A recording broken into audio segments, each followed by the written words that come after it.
All right, welcome to this video, and in this video we'll be talking about our JavaScript series. So if you have been following me, you must be aware that we are covering entire JavaScript from scratch till advanced topics. So I have on my screen this series or the playlist open over here. Okay, there is only one video right now, but yeah, there are more coming over here. So be sure to follow this playlist on the channel. There will be a lot that will be published on this channel. Okay, and just follow this playlist and bookmark it somewhere. All right, now I want to talk about what all we'll be covering in this series. I thought I should give you all a little bit an overview of what all is coming, so that you have a clear picture, and if you have any sort of feedback or any additional topics you want to cover, you can let me know in the comments. All right, and I'll definitely take a look at that. Okay, so yeah, here on the screen what you're seeing is a very high level overview of what we'll be covering. All right, I'll just zoom in a bit, okay, so that you can see clearly. So first video. So let me tell you, like, this is not the number of videos that I'll be posting. Okay, I might break down a single section into multiple videos and post it, but this is all we'll be covering in the entire series that will be added to this playlist. All right, now getting started with JavaScript, this particular section or this particular module will cover everything that you need to know to get started with JavaScript. So we'll be covering things over here like how to do an IDE setup, what is JavaScript, how it works in browser, and what are comments, the structure of JavaScript code, all of that. Okay, so it's basically the basics of JavaScript, which will help you get up to speed. Now, of course, if you are familiar with JavaScript, you can of course skip that, or you can watch it as a refresher. Then we'll be covering the fundamentals of JavaScript. Now, fundamentals of JavaScript would involve things like variables, constants, data types, expressions, operators, and things like type conversion. All these concepts is what I'll cover over here in the fundamentals, because this would be this is the fundamentals of the language, right? So that is what this would cover. JavaScript functions. So yes, if you move to any sort of thing like React, okay, you will be making use of functions a lot, right? Basically arrow functions. So it's important that you understand this part really well. Here we'll be covering what functions are, how you can create functions, what are function expressions, arrow functions, and yeah, different like functions in different forms. We'll also touch upon things like different sort of methods that are available with arrays and how you can make use of them. All right. Then we have control structures, where we'll be talking about the conditional statements and loops and how they work in JavaScript. Because if you're coming from some other programming language, it's important that you understand how they work in JavaScript, the syntax and all. Then we'll move on to asynchronous JavaScript. Now, this is a part where a little bit advanced topics, okay, like callbacks, promises, is async, await, all of this, okay, we will be covering over here in this particular module over here. Okay, so this is really important if you are working, or if you are writing code where you have multiple or a single asynchronous operations that you wish to perform. Okay, then we'll talk about error handling. Okay, now of course, if you are working with APIs or any sort of code you are writing which is prone to errors, you might want to handle it in the right way. So this is where we'll be covering things like try catch and how you can control and manage errors in JavaScript. Okay, then comes advanced topics. Now in advanced topics, we'll cover things like REST operator, spread operator, destructuring, okay, modules. So all of this will come under advanced topics. And then eventually we will also talk about how you can work with APIs. All right, so basically you can do API calls, fetch data from the server, all of that, how can you manage? So that is what we'll be covering over here. Okay, so this is what is going to be at a very high level. Okay, this is not a granular level. This is a very high level. Like I've literally put down the modules over here, the module names. Okay, and for one module, there could be multiple videos that would be posted and they would be added to this particular playlist. So I'll make sure whichever videos like I'm posting in the series, I add to this particular playlist. And that's why the request is to follow this particular playlist. All right.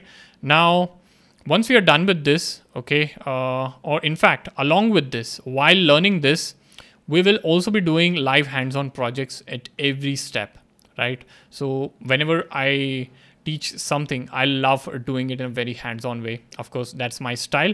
So you will have hands-on lectures with source code, and we will also be doing live hands-on projects at every step. So for example, if you're learning about functions, we'll have a project involved where we'll make use of functions. If we are learning about asynchronous JavaScript, we'll talk about a project and we'll do it where asynchronous operations are involved. So this will give you some practice and some hands-on learning as to you can learn the concepts and apply it to the real life also. Okay, so that's how it's going to be. And all the examples, the source code, material, whatever is being used is completely beginner friendly.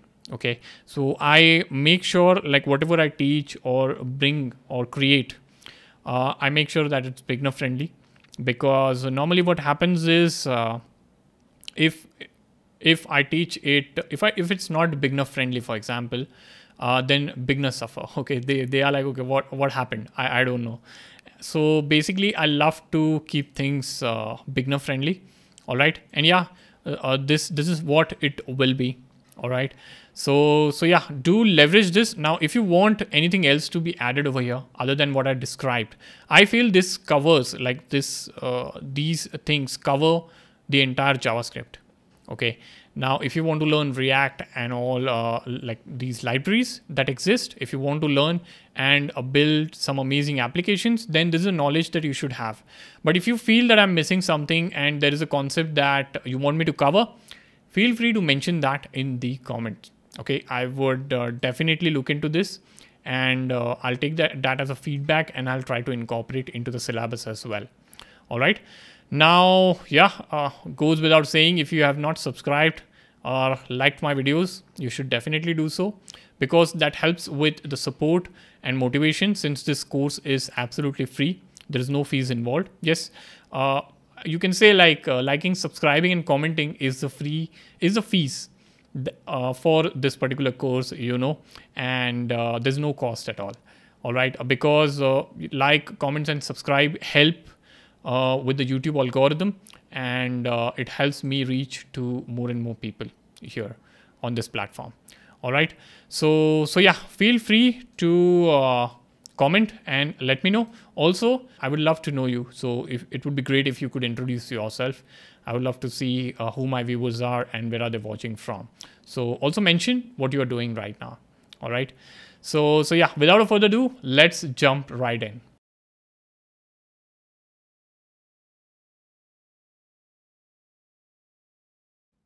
Let's start talking about what is a variable. Now, if you're coming from some other programming language, it's very likely that you would be aware of variables as a concept. A variable is like a storage box where you can keep a piece of information to use later. Now, what does that mean? Now, if you're building some large programs in any sort of programming language, it is very likely that you would want to store some sort of information. For example, if you are building a calculator, you might want to store numbers and the result so that you can display it to the user. You might also want to store numbers. The reason is you want to do calculations on those numbers, right? So you might want to store it somewhere, and those numbers have to be accessible to you, right? So this is where the concept of variable comes in. It allows you to store the information during the execution of the program. So that's what the definition says. A variable is like a storage box. A storage box because it allows you to store information, right? So the next part says where you can keep the piece of information for them to use later on, right? You can think of it as a label that you stick on something you want to remember. So imagine this box over here, and let's say you have a box named or labeled name over here. Instead of label, you are seeing name over here, and inside the box you put the name Alice. Now whenever you want to use the name Alice, you can just refer to the name box and you can use it instead of typing in Alice every time. Now this is a very simple example. Of course, variables can store a lot of complex stuff as well, like sentences and all, okay, which you can use during the course of execution of the program, right? Now, creating a variable in JavaScript is pretty straightforward. So we'll create our first variable, okay, and we'll see how we can make use of them. Now let us begin creating our first variable. So I'll say let.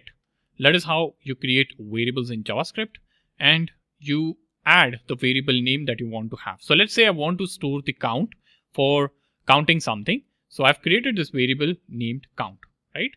Now, after this statement, if I save the program, I have actually created a variable, but I'm not actually using it. So that is why I don't see anything in the output, right? Now I can say console.log over here, and I can straight away print or use the variable. So I'm using it means I'm simply printing it right now. Okay, I'm not performing any sort of operations on the variables. So I'll save this and you'll see undefined being printed over here. So this variable does not have anything in it. So you can think of it that the box that you have with the label on it does not have any sort of information. Why? Because you have not assigned any information to it. So you can assign information this way. So you can say count is equal to 0 over here.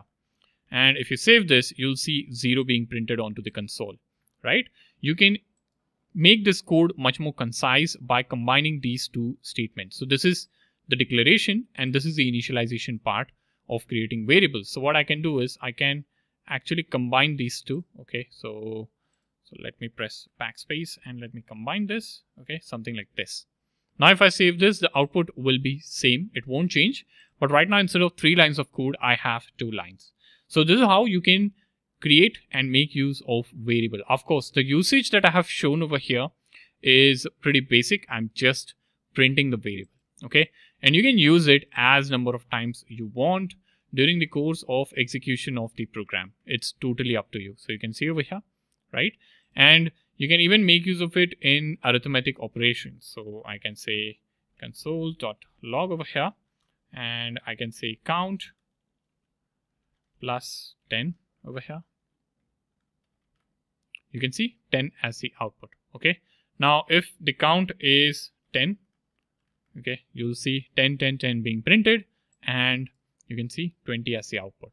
You can even change the value of the variable. So here, somewhere in the middle of the statements, I can say count is equal to 40, for example.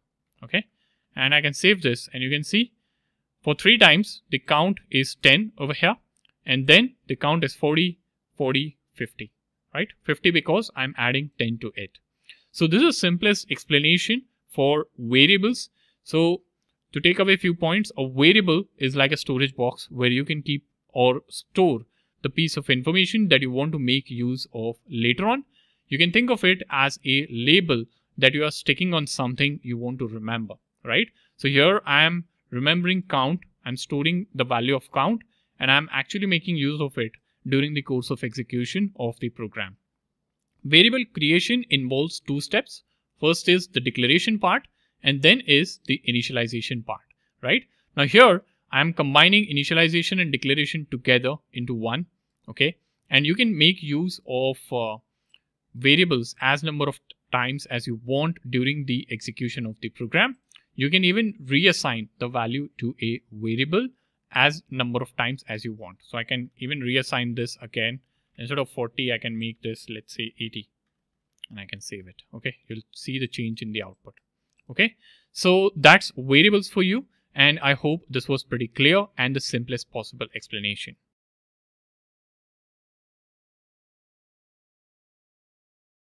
Now it's not like you can only create one variable in a program. You can create as many variables as you want in a program. So if I want to, let's say, store a counter over here, counter is 5, I can do that, and I can make use of it anywhere in the program. So in the end of the program, I can say console.log, and I can print the value. Oops, I'm sorry.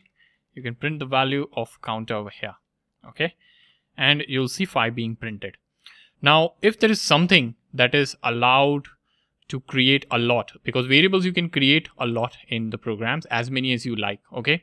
So if there is something like this, then it's essential that the creation of these things should be governed by rules, right? So similarly for variables, you have some set of rules that you have to follow when creating and naming variables.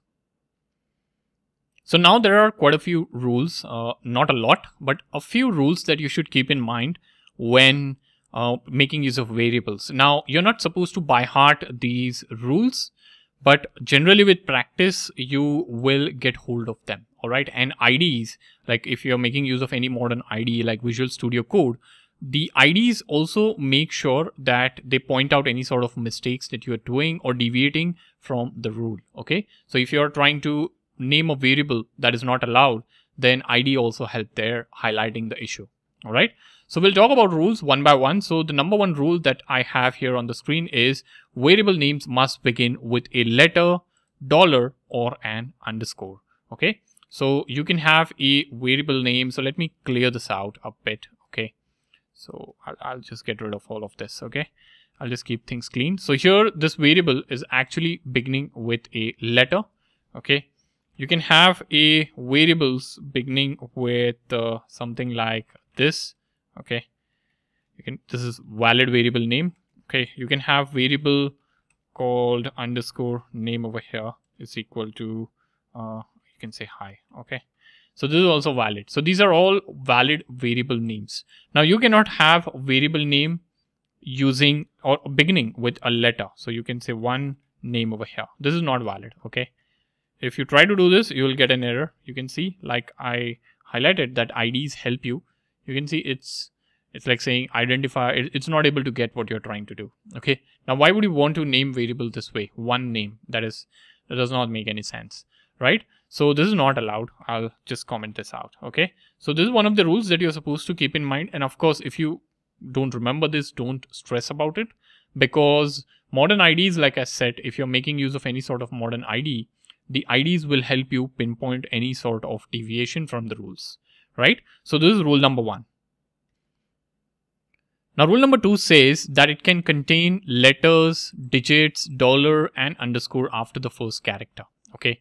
So you can have variable. So you cannot have variable called user. This is not allowed. Oops. So it picked up user activation. Okay. You cannot have a variable called user, something like this, right? This is not allowed because it's starting with a number. But you can have a variable called user1. This is allowed because here the number is coming in the end or after the first character. You can have number after the first character as well. Okay, that is allowed as well. Now you can even have a dollar. So you can have a dollar over here, or you can have an underscore as well. Now underscore is helpful if you want to separate two words. So like if I want to have first underscore name, this is where underscore can be used. Okay. So yeah, this is the second rule that mentions that you can, the variable names, not you, variable names can contain letters, digit, dollar, and underscore after the first character. Now the third rule says that variable names are case sensitive. Okay. So what this means is if you are having two variable names, so let me say if it's name over here, okay, name is, let's say, Alice over here. Oops. If it's Alice over here, and let's say you have one more variable name, which is name over here. Okay. And it is Tom, let's say. So these are two different variable names, and I can show it to you. So you can say console.log, and you can print name over here. Okay. And you can say console.log, and you can say name over here, something like this. Okay. If you see the output, you'll see Alice and Tom as the output.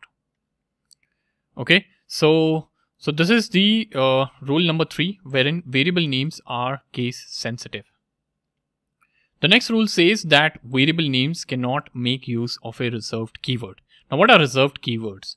Now, in programming languages, generally there are words with a predefined meaning. For example, let is a keyword. It has a predefined meaning and it is used to create variables, right? So if you try to create a variable with the name let over here, okay, that's not allowed. You can see.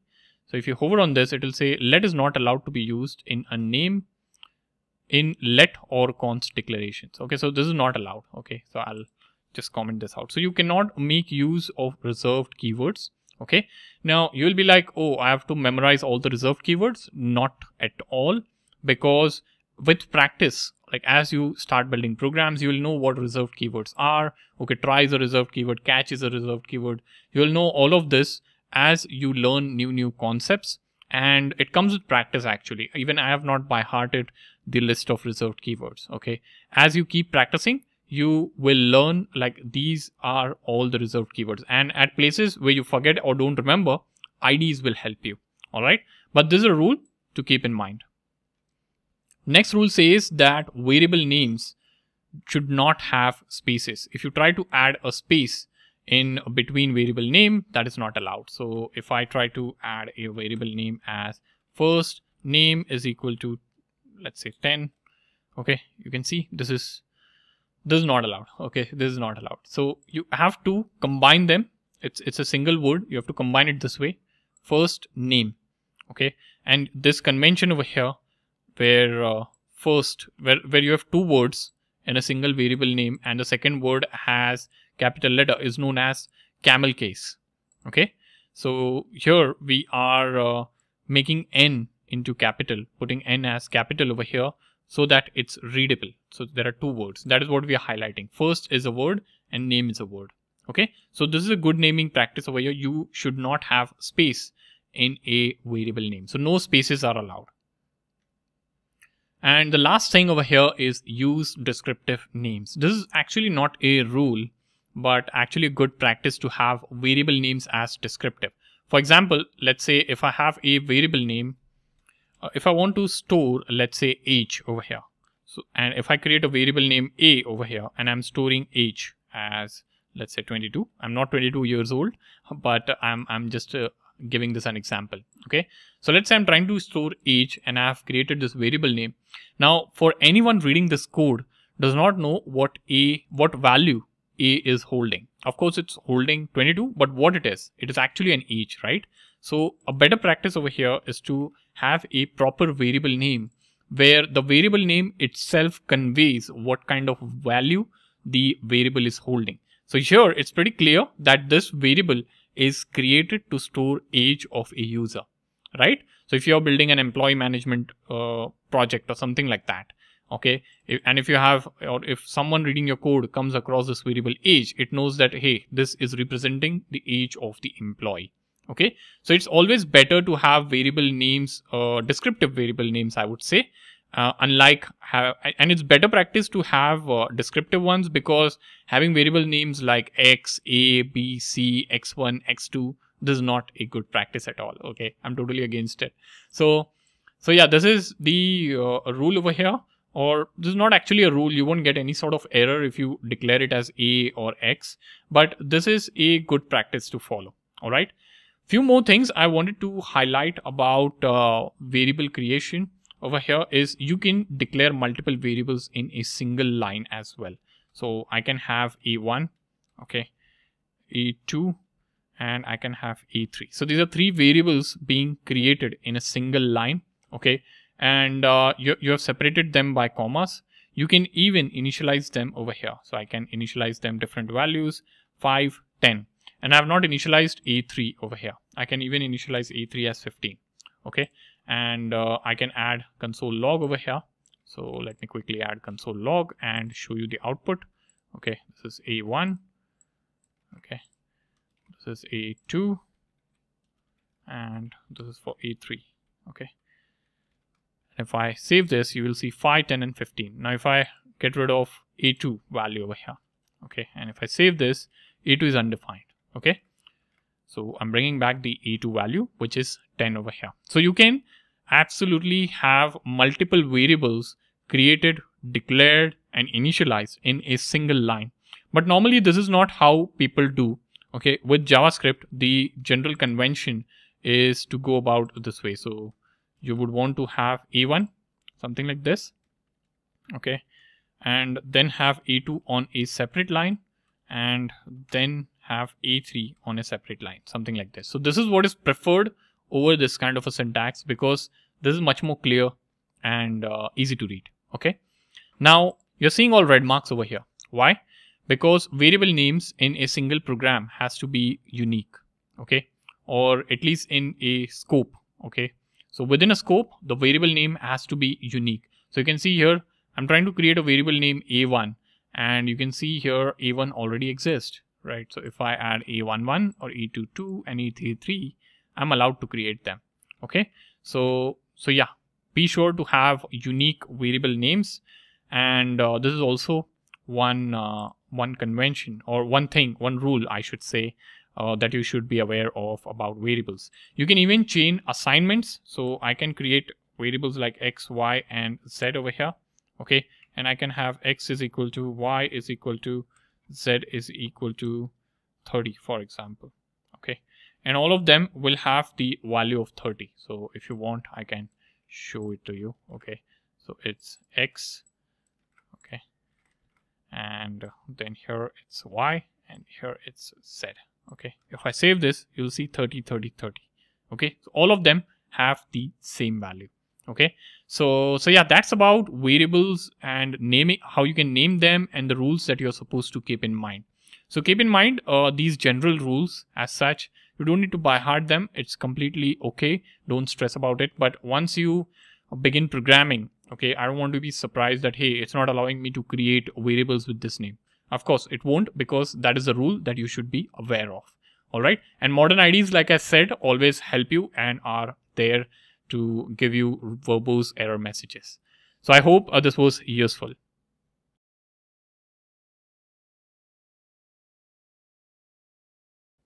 So now it's time that we talk about different ways of creating variables in JavaScript. So in JavaScript, you can create variables using these keywords. You have let, const, and where over here. Okay, or it's also pronounced as var. So var over here is an older way of creating variables. Okay, so you can make use of var, and you can say counter is equal to 100, and you can say console.log over here, and you can say counter over here. Okay, I'll add semicolon. Now you can see this being printed, but this is an older way of creating variables. Usually, as of today, now we only make use of let over here. So if you want to make use of, if you want to store counter over here, you can say 100, and you can say console.log and a new counter. Okay, so this is how you create variables today. Now what is const? So if you're coming from some different programming language, you will be aware of constants. So const is the keyword that allows you to declare or create constants. Now constant is something whose value never change. For example, here for new counter, I can reassign a value, right? I can say counter is equal to 200. Okay, and if I print counter again, I'm going to see 200 as the output. You can see over here. Okay, but there will be times or scenarios that you will face when you don't want the value of a variable to change. Okay, and in that particular case, you can make use of const. So you can say const over here, and let's say a value of pi. So you can say 3.14. That is what the value of pi is, right? Now I'll just copy this. Okay, and you can print in the value of pi. You can see 3.14. Now if I try to change this value over here, if I say pi is equal to 400, okay, and if I try to save this, you'll see you get an error that assignment to a constant variable is not allowed. Okay, and you don't see the output. And you're also seeing, so here you can also see how you can debug your error. So here you are seeing index.js line number 17, and this is line number 17. You can see in Visual Studio Code, it's highlighting your line number. Alternatively, you can even click on this. So you can click, this is a link. If you click on this, you will be taken to the code over here. You can see this is the line where the error is. And if you hover on this, you'll see this is a line that is causing the error. Uncaught type error, assignment to a constant variable. All right. So back to console over here. So if you get rid of this line over here, and if you save, you get the output as expected. All right. So constant is where you don't want the value of variable to be changed. And there are many scenarios in which constants, you will need to create constants. For example, if you are working on a banking application, you might want to create a variable, or you might want to store a value of interest rate. Now interest rate does not change, right? It's fixed. So provided it's fixed for your bank, all right, or the project that you're working on. If it's fixed, then you might want to have a constant, because you don't want yourself or you to accidentally change the value of interest rate in the program later on. And also if you're working on a team, you don't want anyone else to modify that value. So that is why you are explicitly mentioning const over there. Okay. And that tells everyone else that, hey, this is constant and not to be modified. Also, one convention over here is whenever you are declaring constant, it is normally you will see constants being declared in capital letters. Okay, so for example, pi over here is in capital letters. Okay, so yeah, that's about let, const, and where. Okay, so remember, you can create variables using all these three keywords. You should use let when you want to create a normal variable whose value you can change. Var is a older way of creating variables. It's not used today. Okay, I have not seen developers using them around me. All right, it's an older way, so just forget it. But it's good to know, because if you're working on a legacy code base, if you join a company, if you're working on a legacy code base, it's best to know. Okay, so that you can upgrade, right? Const, of course, if you don't want the value to change, to stay same, I mean, okay, you should make use of this keyword. So I hope this was useful.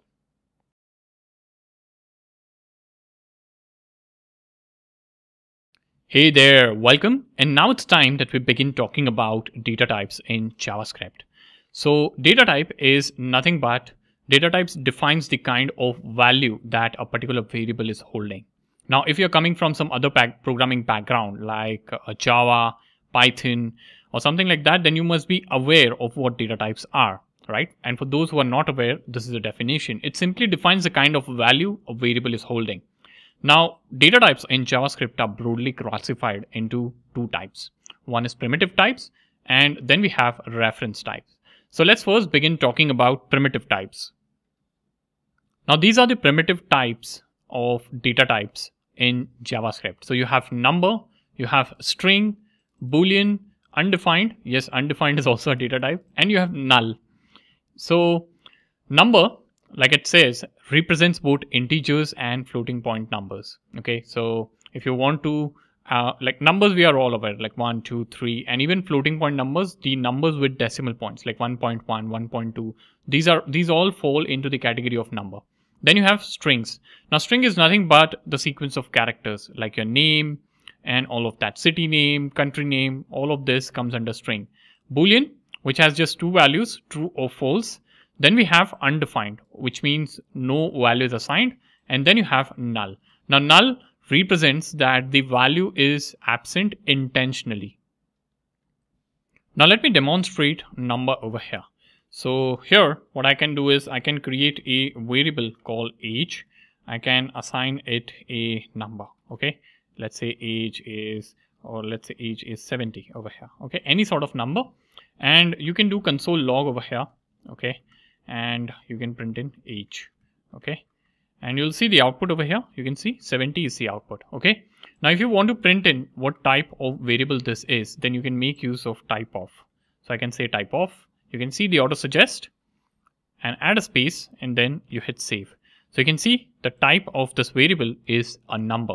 Okay, now if I change this to decimal, so if I say 70.5 over here, of course age cannot go in decimal, but I'll still do this for demonstration purpose.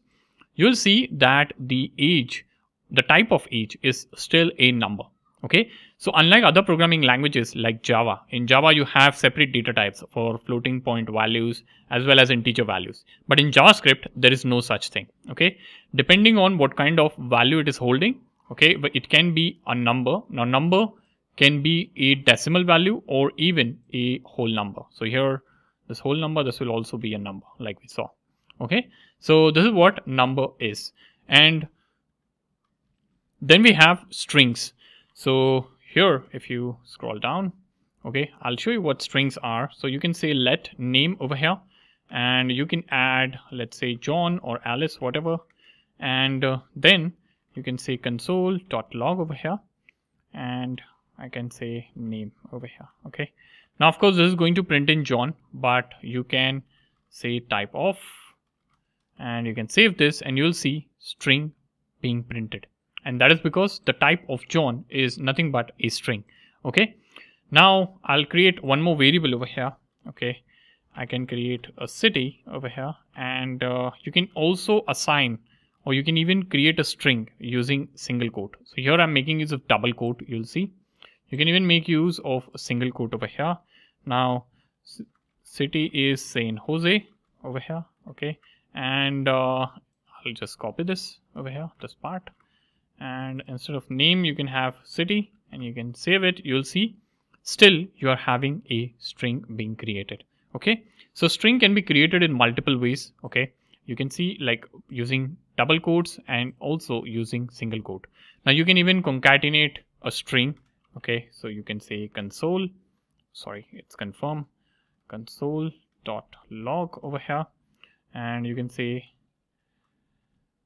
name. Okay, and I'll say plus, and you can say I'll add a space in between, and you can say city like this. Now you'll see John San Jose. Okay, now John San Jose does not make sense, but if you have separate variables for first name and last name, you can of course concatenate it this way to get a full name. Now many developers I see prefer single quotes for creating strings when working with JavaScript. Next data type that we have is Boolean. Okay, now Boolean simply represents two value, true or false. So I can create a Boolean over here is a, or I can say has graduated over here, and it can be true over here, and I can say console.log, and I can say type of, and I can say has graduated. Now you'll see Boolean as the output over here. Okay, you can just type in has graduated also, and you'll see true as the output. All right, now Boolean data types are actually used a lot when you're doing decision making. Okay, decision making meaning like if a student has graduated, then you can probably issue him a certificate, right? Or you can stop calculating the attendance. If the user is admin, so you can have a Boolean called is admin. If a user is admin, then grant him access to a certain features in the app. If he is not admin, then restrict him from these all things. So depending on the value of the variable is admin, has graduated, the decisions are taken, and this is being used a lot in decision making. All right, so that is a use case for Boolean. It simply represents true or false. Then you have undefined. So undefined means that the variable has been declared but has not been assigned a value yet.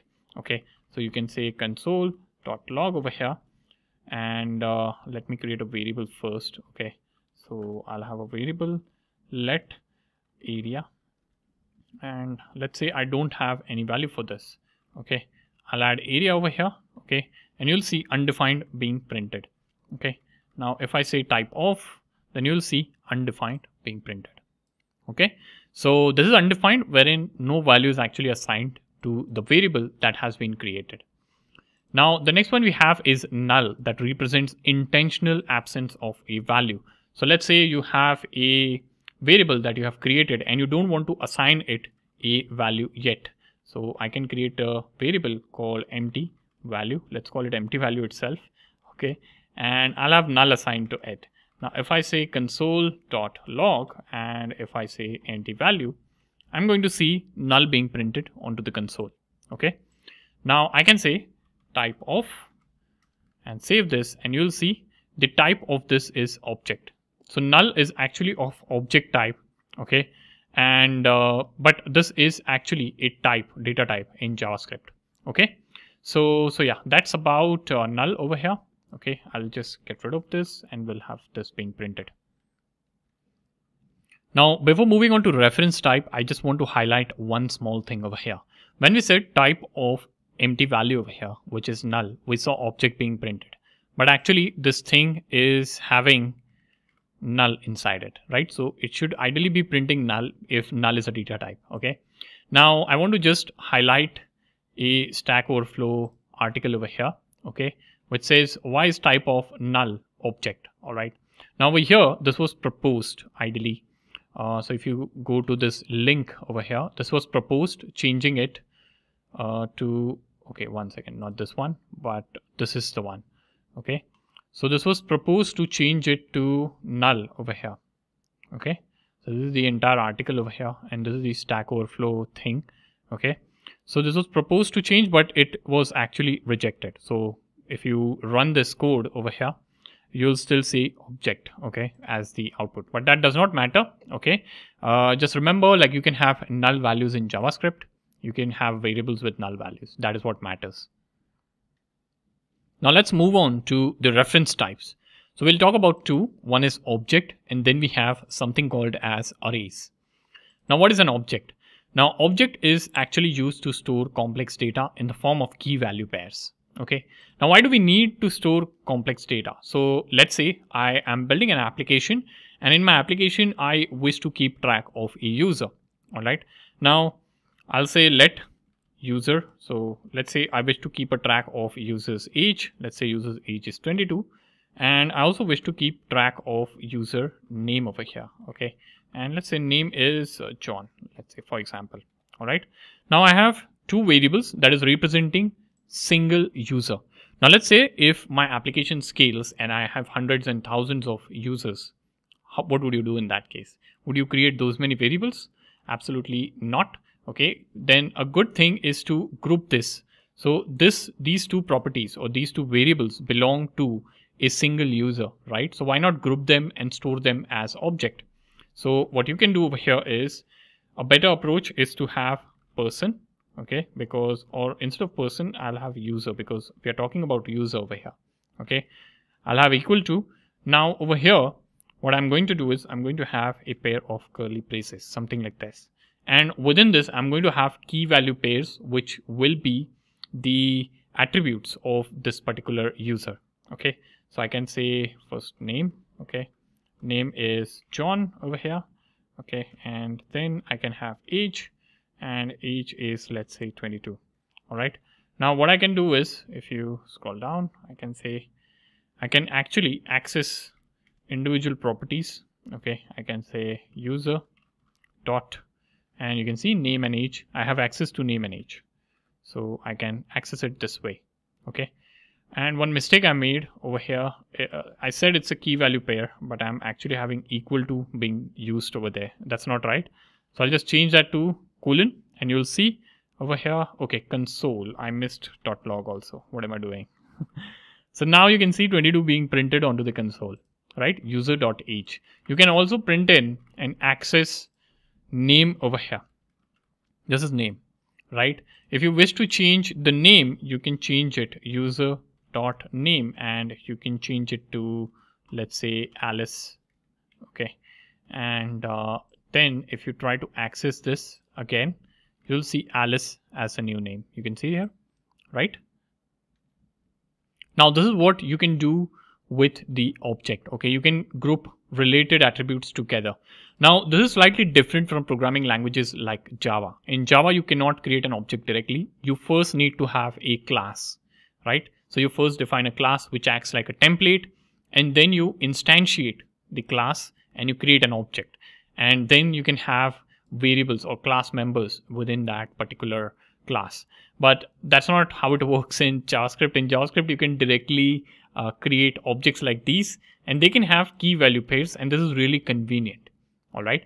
Now let's see what happens if you try to print in. So I'll do Control V, and I'll just try printing in user over here. Okay.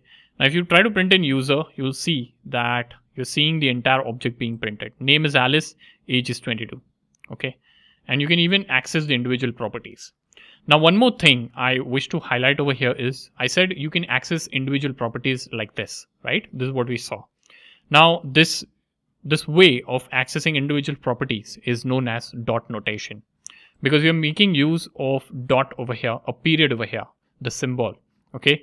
And you're using it with the object, and you're trying to access its attribute. So that is what you're trying to do. All right. And this syntax is just known as dot notation. All right. So this is something that you can keep in mind.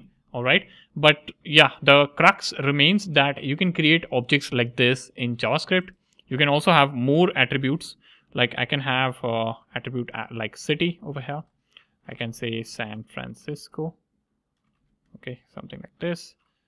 Okay. And you can see over here this being printed, and I can access city also using dot notation.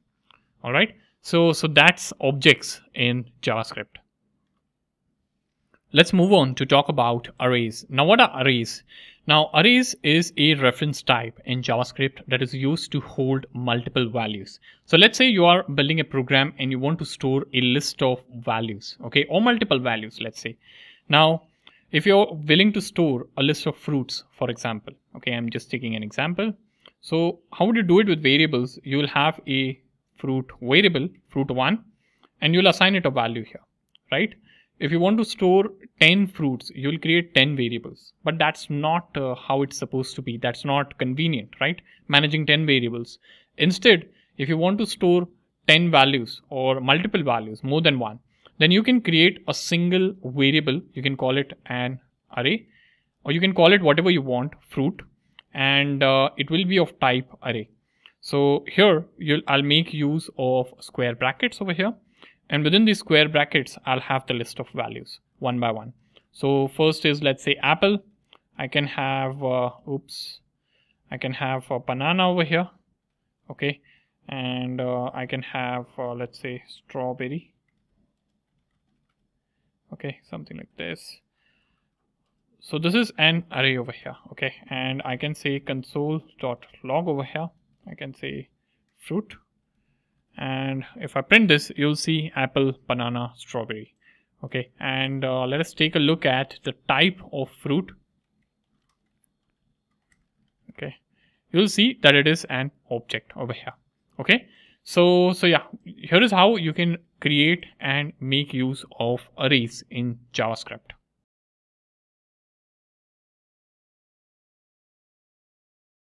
Now let's talk about statically typed and dynamically typed programming language. Now, first we'll talk about statically typed. So what is statically typed programming language? So in these kind of programming language, you need to declare the type of each variable explicitly.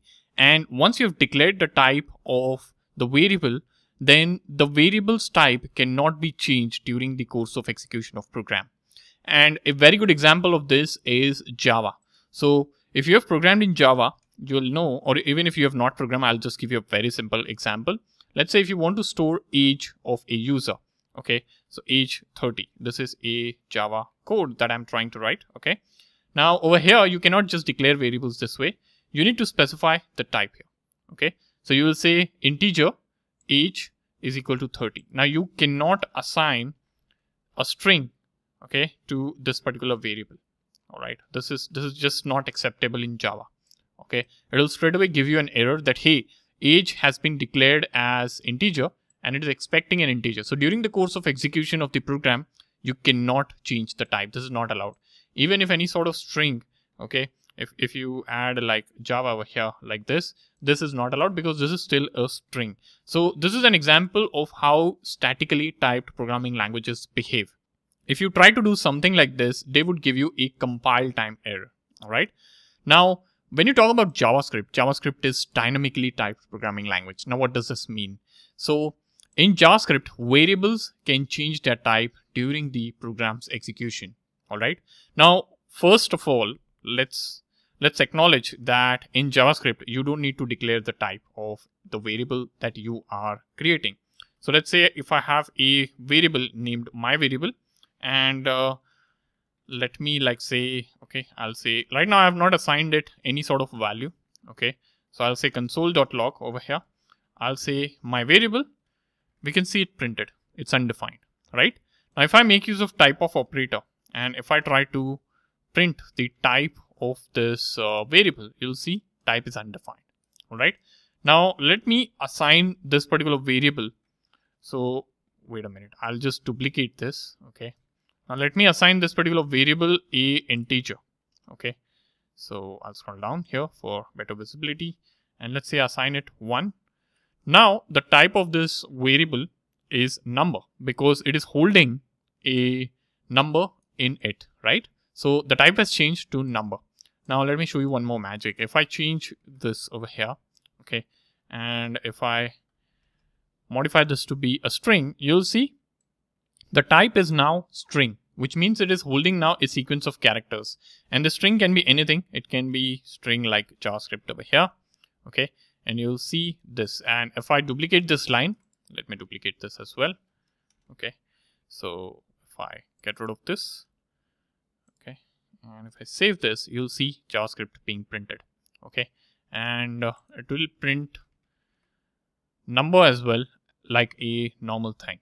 Okay, so you can see how the type of my variable, which is a variable that we have created, is changing dynamically during the course of execution of program, right? And this is a feature of dynamically typed language, right? And JavaScript is classified as dynamically typed language. And this is the example or an evidence of how it behaves. Now over here, let me give you one more example. If instead of string and number, if I try to assign it a Boolean, let's say, okay, if I save it, you'll see it's Boolean and it's true. Now, one point to note over here is I'm not creating new variables. It's the same variable which has been created once, and it is being reused and assigned different kinds of values, right? So it's changing on the fly during the course of the execution. So that's JavaScript. So you need to remember that in JavaScript, variables can change their type during the program's execution. Okay, and when declaring a variable in JavaScript, you don't need to specify the type. So it's dynamically typed language. Now we've used this type of operator. It's an operator first of all. Okay, we have used this type of a keyword, I would say, quite a few times. And the use of type of keyword, you know, like it's used to get the type of a variable over here. That is what we are using it for, right? Now one thing I would like to highlight over here, this type of is an operator within JavaScript. Okay, so it's an operator. I have used this term like we'll make use of type of operator and all. I don't want students to be confused, so that's why I'm explicitly mentioning that this is an operator in JavaScript. All right, and I hope this example is pretty clear as to how JavaScript is a dynamically typed programming language, and I hope this is useful.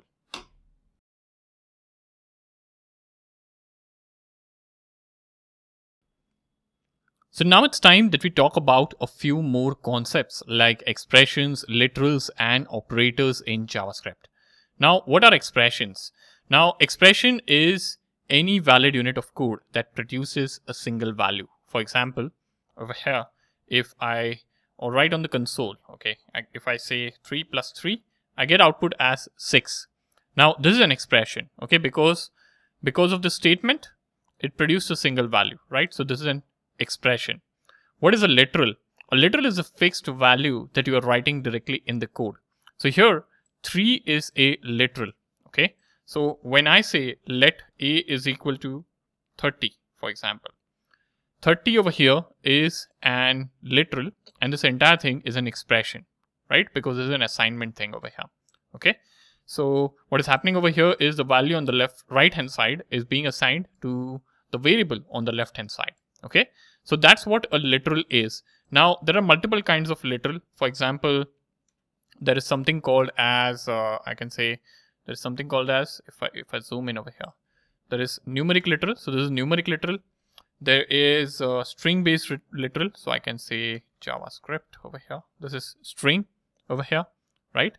You can even have Boolean literals. Okay, so I can say true over here. This is a Boolean literal.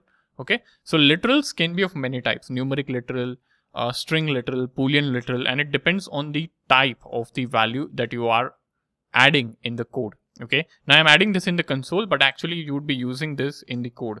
So if you say let a is equal to true, so true over here is a Boolean literal.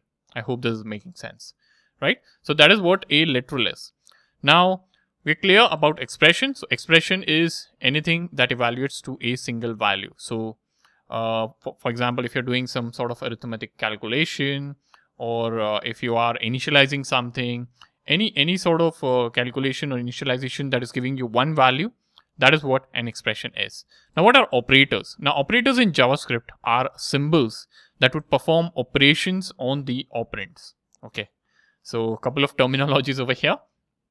So plus is an operator over here. Okay, division is an operator. Minus is an operator. Multiplication, which is represented this way as a asterisk symbol, is also an operator.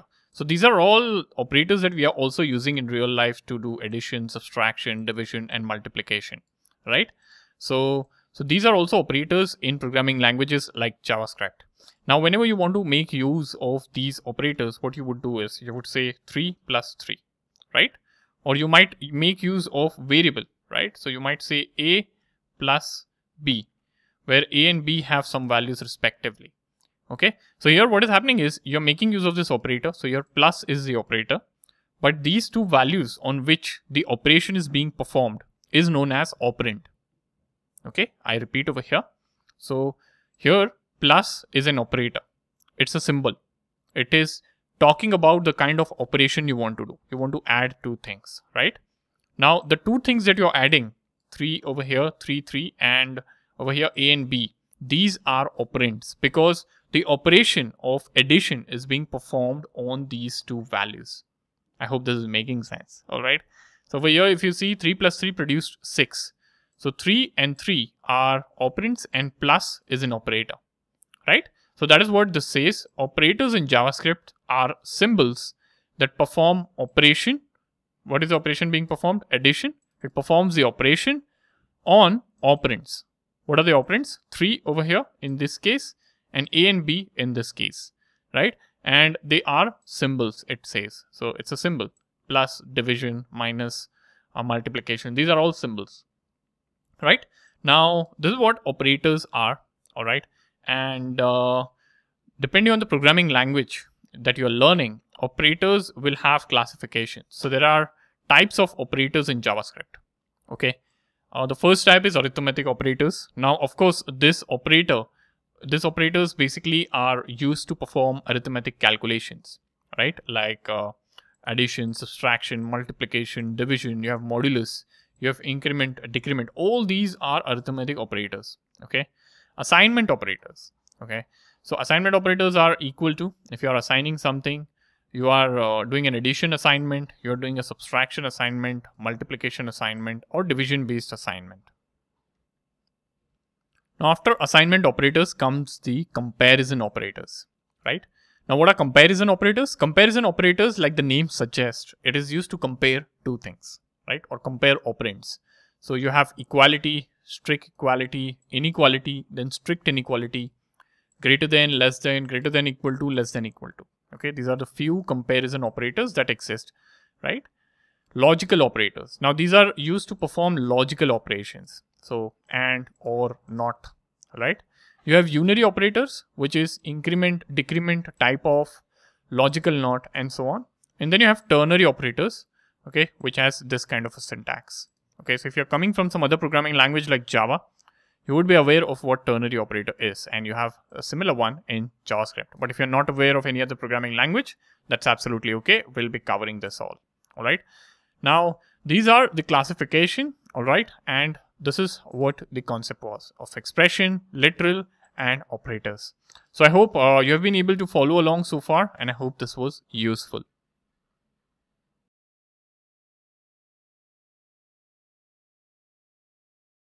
So now it's time that we'll go through the arithmetic operators in JavaScript. So this is a list of operators that are classified as arithmetic operators. Of course, you must be familiar with quite a few of them, like addition, subtraction, multiplication, division. Like we have been using this in our real life too. So I'll paste an example over here, okay, that will give us an idea of how like addition, subtraction, multiplication, and division can give the result. So if I save this, you'll see over here, okay, let me just zoom out a bit, okay, so you can see the result properly. So you can see addition result is 8, subtraction result 7, multiplication 24, and division is 5. Okay, now if I change this to, so of course this is clear, addition result 5 plus 3, okay, 10 minus 3, it is giving 7. Okay, if I change this to 13, you'll see the output go to negative. So that is also possible. Okay, if you scroll down over here, multiplication result is straightforward. Okay, it will be positive number unless and until you are trying to multiply by 0. The output would be 0. Okay, if you scroll down, division result, you're getting a number over here. Okay, because 20 is divisible by 4. Now if I change this to 7, let's say, you can see the result of division here is in decimals. All right, so if it's not a whole number, you will get a decimal result as the result of the division. All right. Now this is about multiplication, subtraction, addition. These are the standard arithmetic operations that we also do in our day-to-day life. What is modulus? So if you're coming from programming language like Java also, you must be aware of modulus. But just in case, if you're not aware of what modulus is, I'll just give you a demo. Okay, so I'll have modulus over here. Okay, and the modulus operator is represented with the help of a percentage symbol over here. Okay, and here I'll have modulus written. Okay, something like this. Now let us see what modulus is. Okay, so modulus over here, and I'll print in the output as modulus result. Now instead of division, I'll change this to percentage. Okay, because we are making use of modulus operator over here. So it is also, sometimes some people pronounce it as modulus, modulo. Okay, there are different ways of saying this. So you can see modulus result is 0 right now. Okay, so what modulus will do is it will give you the remainder after performing the division. What division does is it divides and give you the result, but modulus will perform the division and it will give you the remainder. That is what it does.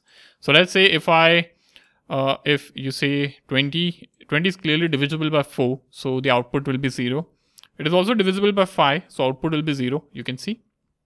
But with 6, you'll get the output as 2. Okay, because 18 is divisible by 6, right? 6 3s are 18.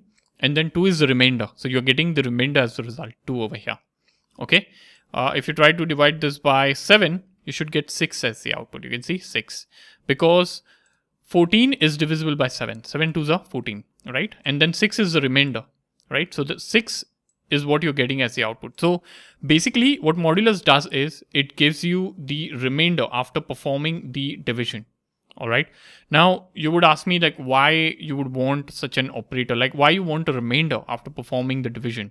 Okay, there are multiple use cases and scenarios or requirements in which you would want to perform or want to get the remainder of the result.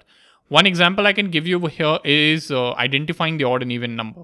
Okay, so let's say if you are writing some code or a program when you want to identify whether the given number is odd or even, what you would do normally is you would make use of this remainder operator over here, modulus. Okay, so 7 modulo, and you will do it with 2. Okay, so you will get the output as 1. So this is an odd number. Okay, 6 modulo 2, you will get 0 as the remainder. Okay, so what this means is it means 6 is a even number. Okay, so this way you can make use of modulo. Okay, and you can get the result. So this is about modulo. You also have something called as increment. Okay, so I'll get rid of this. Okay, this is incorrect now. Okay, now I'll show you something called as increment. Now increment operator is used or represented something like this, plus plus. Okay, so let me scroll down and let us say if you have a value, let's say I have a variable x is equal to 5. Okay, and I can say console.log over here. I can print the output of x, okay, or the value of x. You'll see 5 as the output. Okay, now let me also get this over here. Okay, I'll get this and I can say incremented result. Okay, now this is not incremented yet. You are assigning 5 and you're getting 5 as the output. Okay, but what you can do is you can increase the value of, let's say if you want to increase the value of x by 1. So there are two approaches. You can either say x is equal to x plus 1. Okay, this is doable. If you save this, you will get output as 6. Okay, but there's an alternative way wherein you can simply make use of this increment operator and you can get the same result in a shorthand manner. So this is a shorthand version of this statement over here. You are saying x is equal to x plus 1, but actually you are just incrementing the value of x. So why not do it this way? All right, and you can increment it as many times as you want. So I can increment it one more and you'll see the output as 7. All right, so this is what increment operator is. It's a shorthand version of incrementing the value of a variable. All right, this is about increment. Then you have something called as decrement. Now decrement also works in a similar way. Okay, so here let me just simply copy this. Okay, So instead of X, what I'm going to do is I'm going to take an example of Y over here. Okay.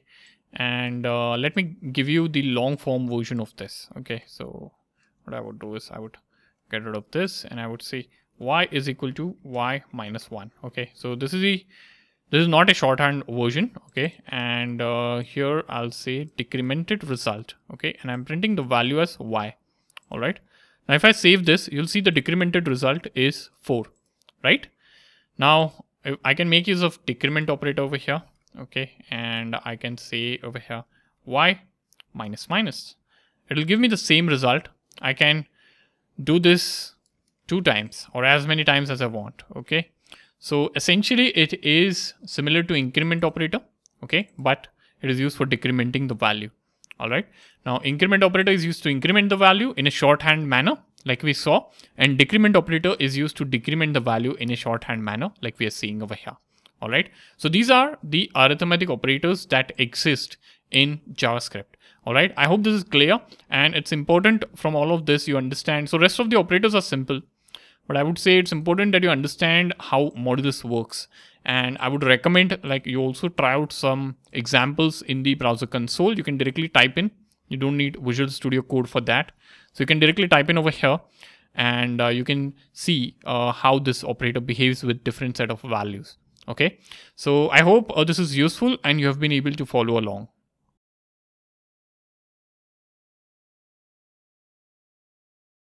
These are the assignment operators that we have in JavaScript, and let's start talking about each one of them. So this first one is something that we have seen quite a few times until now. It is used to assign the value on the right hand side to the variable on the left hand side. Now I have added a very simple example illustrating what this assignment is. Okay, it should be very easy and not at all difficult for you to understand. Okay, so I'm just assigning a value of 5 to this variable a, and we are just printing this value. All right, then we have addition assignment. Okay, so what this does is it also performs the addition along with the assignment. So let me give you an example of this. So I'll add some code here.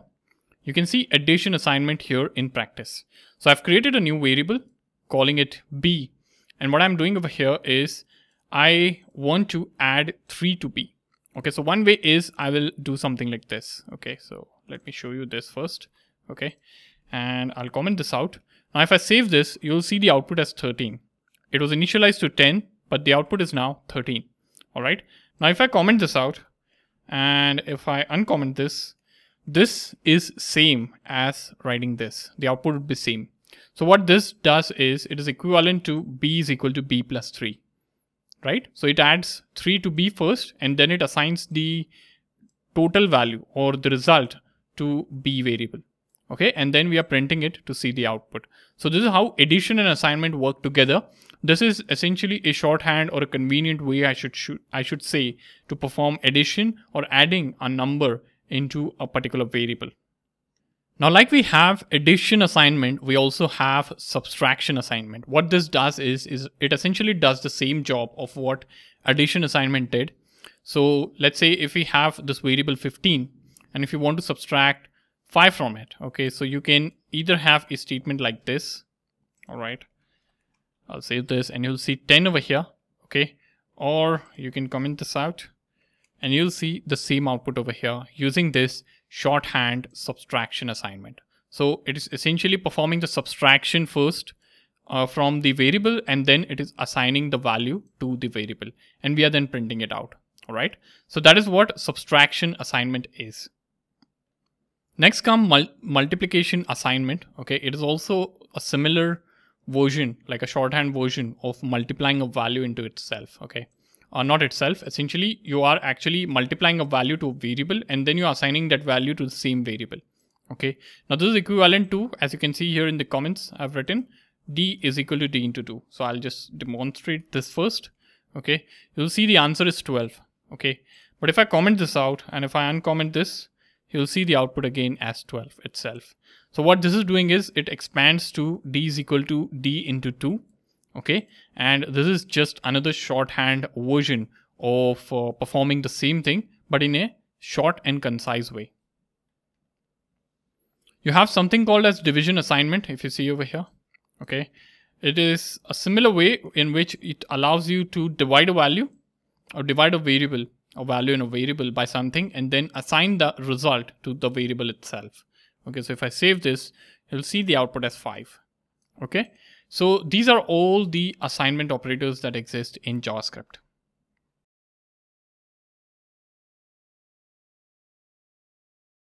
So now it's time that we talk about the comparison operators in JavaScript and see what each operator means. So we'll go through the list and we'll see a few examples. So first, we'll talk about the equality operator.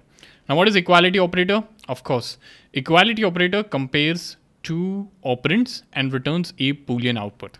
Now, one thing I wish to highlight over here, all the comparison operators will give you Boolean as the result because they are used to do comparison, right? That is what the category says, comparison operators.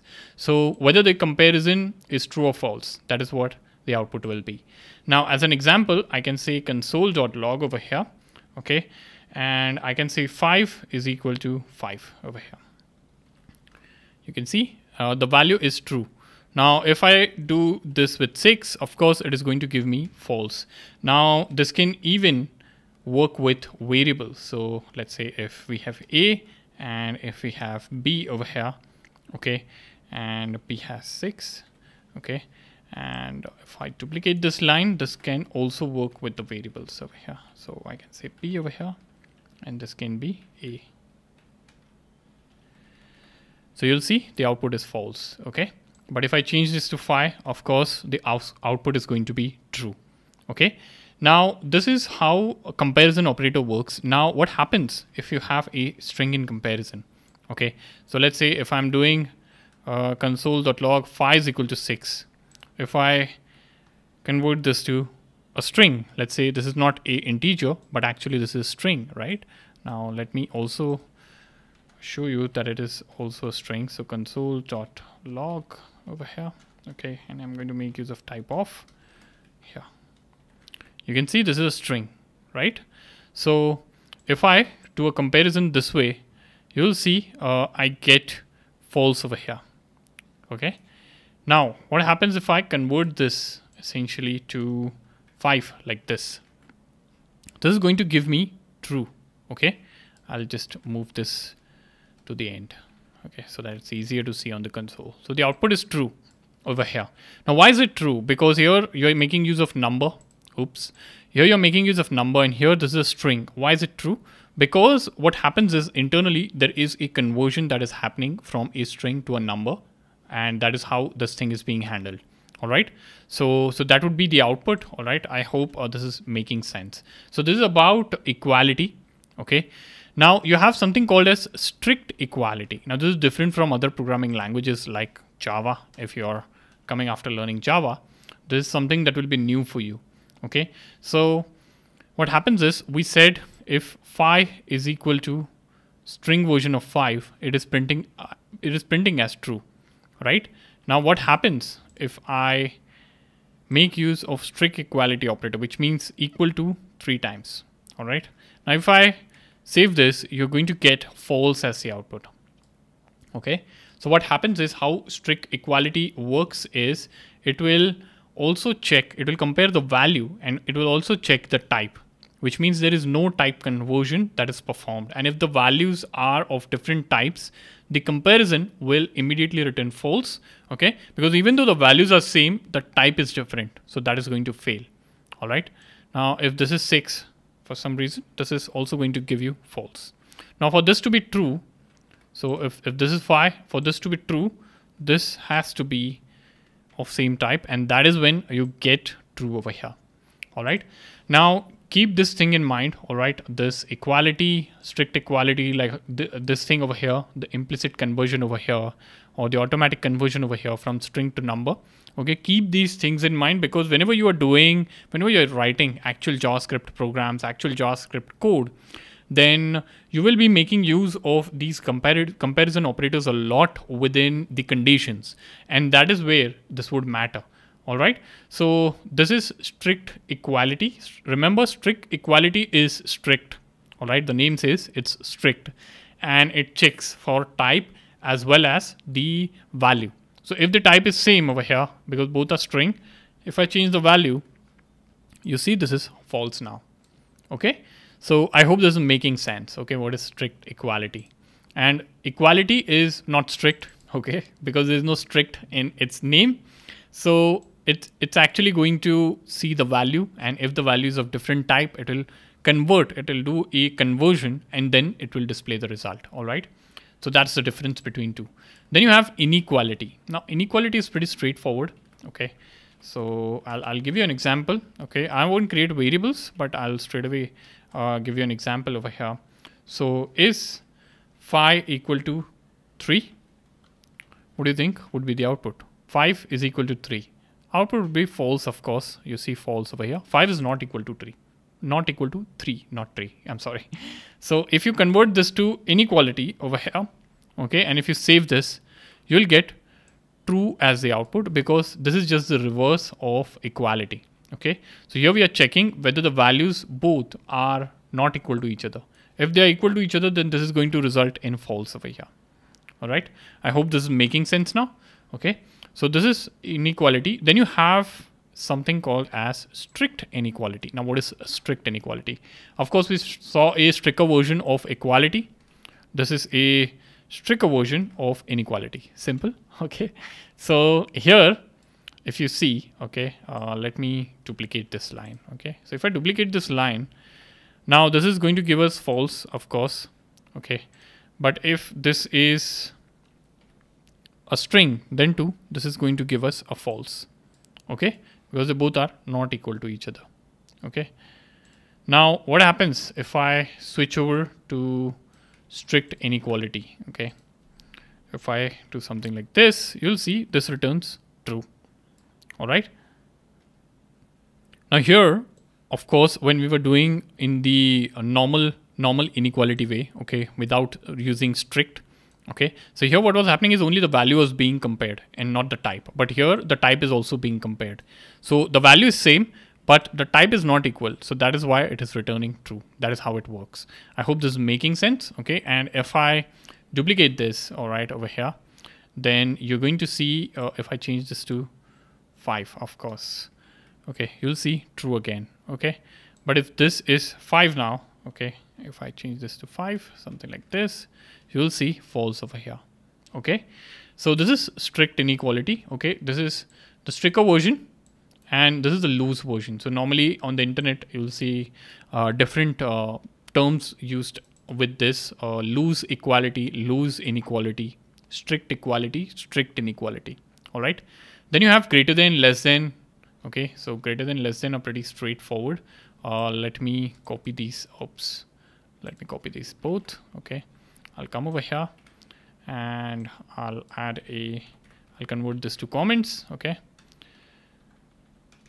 Now let us take a look at this. Okay. So this is pretty straightforward. Console.log. Okay. Is 5 greater than 3? Is it? So after comparison, what this greater than operator will do is it will return a Boolean result. So is 5 greater than 3? Yes. So it will return true, right? You can see true over here. Okay. Now if I add a larger number on the right hand side, okay, so let's say that here we have 7, and if I save this, it is going to return false because 5 is no longer greater than 7. This is greater than.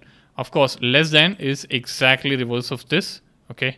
And I'll just add less than over here. Okay. You can see the condition is now reversed. So the earlier condition is false and then it's true because 7 is greater than 5. Is 3 greater than 5? No. Oh, sorry. Is 3 greater than 5? Yes. So it's not actually, right? So it's less than, in fact. So that is why it is giving false as the output. All right. So I hope this is making sense. Now over here, this is a version of greater than and less than. Okay. So this is actually having equal to symbol in it. Okay. So it will also compare for the equal to version. Okay. So if you take this example over here, okay, and if you have 5 on both the sides, okay, what is the output that you can expect? Okay. You can see here you are getting output as false over here. Okay. False because they both are actually equal. So this condition does not match. But if you update this to equal to over here, okay, less than or equal to, this is going to return true. You can see, okay. You can even make use of this over here, okay. And you can see this is returning true, okay. So I hope this is making sense as to how this thing works. And I hope you're clear about comparison operators. So keep in mind, comparison operators will return a Boolean value after performing comparison of the operands. Now, there are multiple comparison operators like equality, inequality. We have stricter version of these, which also take type into consideration, because the normal version does not take type into consideration, right? Then you have greater than, less than, greater than, equal to, or less than equal to. All right. So I hope this made sense, and I hope this was useful.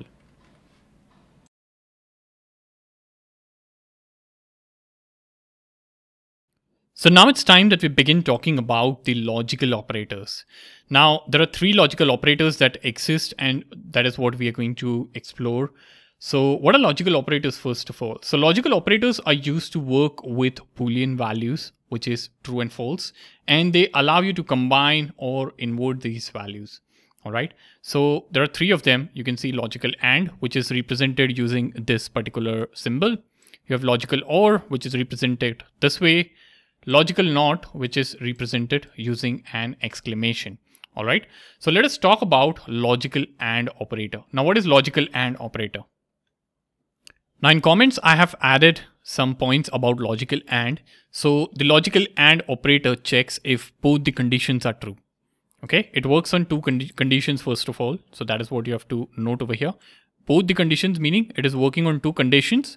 And if both are true, then the output is true. Okay, so you can see it returns true only if both are true. Otherwise, it will return false. Okay, now if I have to demonstrate this in the form of example, I'll say console.log over here. Okay, true. And you can make use of logical AND over here, and you can simply hard code the Boolean values. Okay, now you can see true as the result. Okay, now if I duplicate this line, and if one is false over here, in this case, you'll see false as the output. So to get true out of this, both have to be true. Okay, now either one of them is false, it is going to result in like false as the output. Okay, so if I say false over here, you'll see it gets false because both are false, right? Now if the first one is false, even though you'll get false as the output. So we are getting true only in one case, when both are true.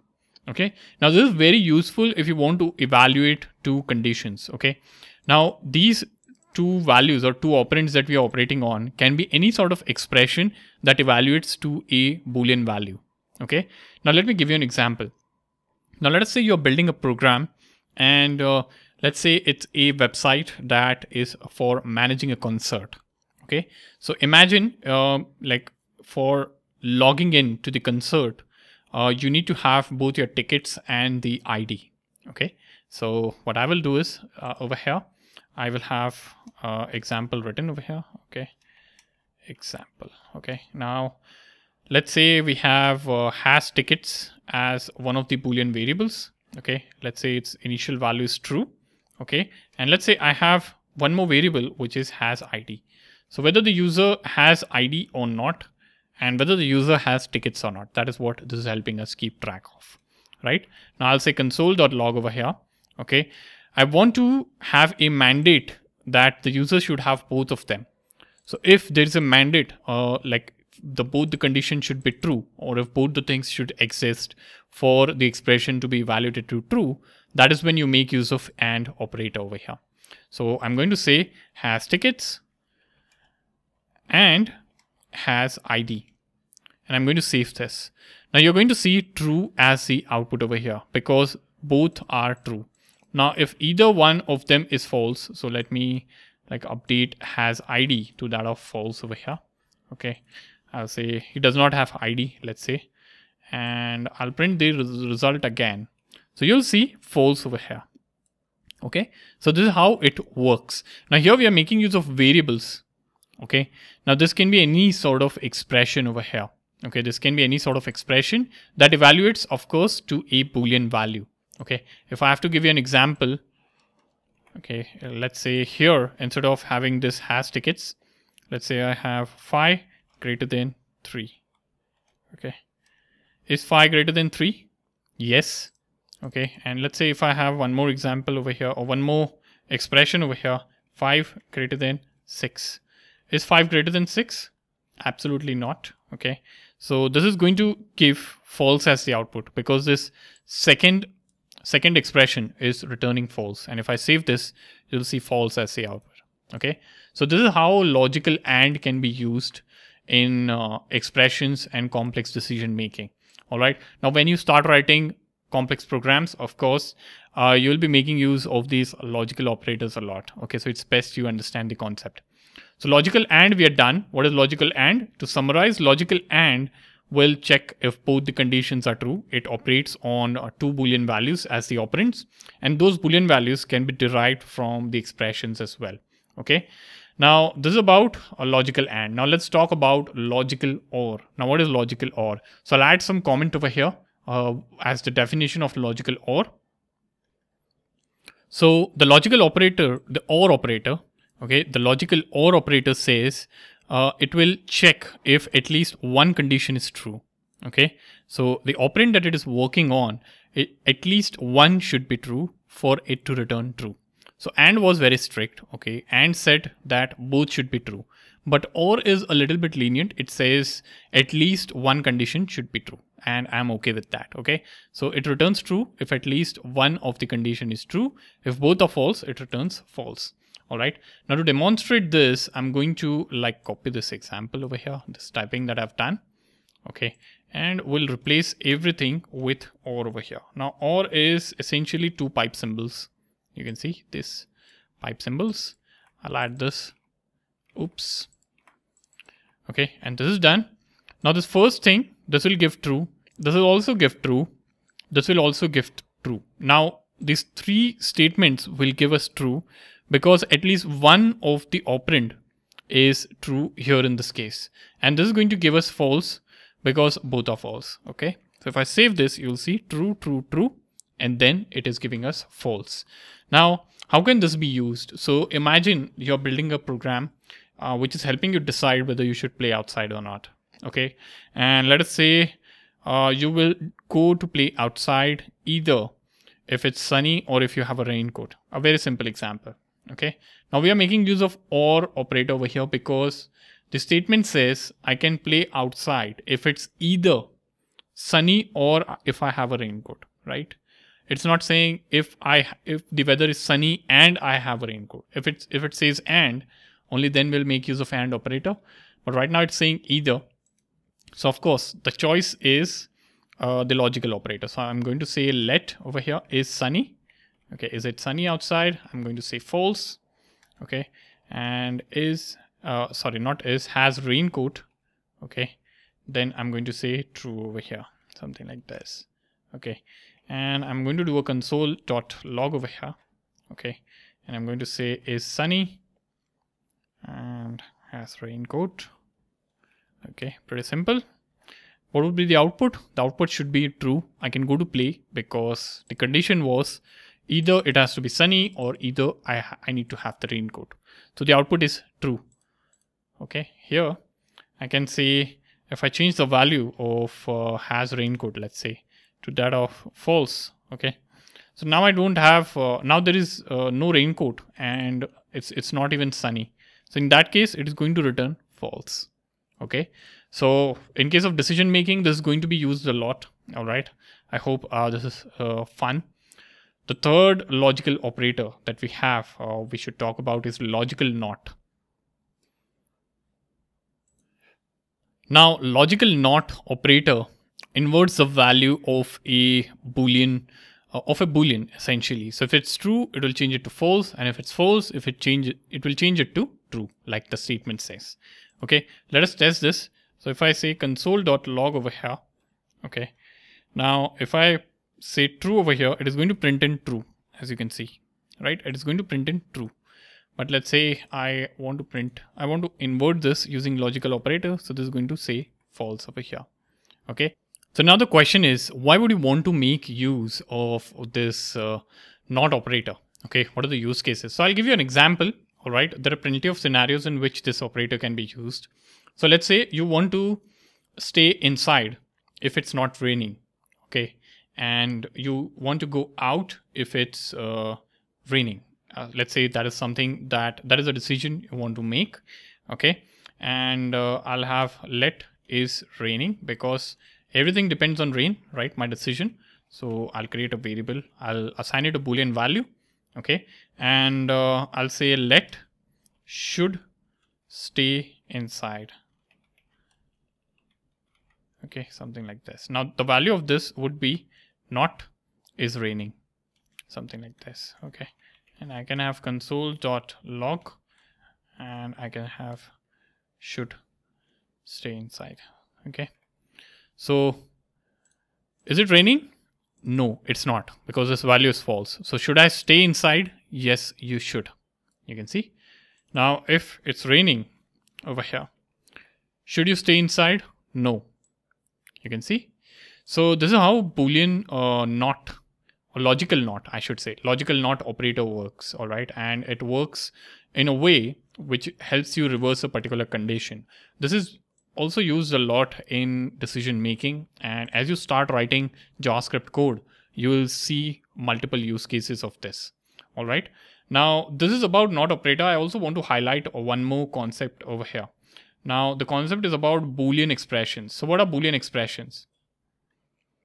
A Boolean expression is an expression that evaluates to a Boolean value. Okay, so if you scroll up over here, okay, this is a Boolean expression. Okay, you have this as a Boolean expression, this as a Boolean expression. This entire thing is a Boolean expression because it is evaluating to a single Boolean value. All right, so these all are Boolean expressions that are constructed using logical and, or, and not operators. All right, so I hope you have been able to follow along, and I hope this was useful.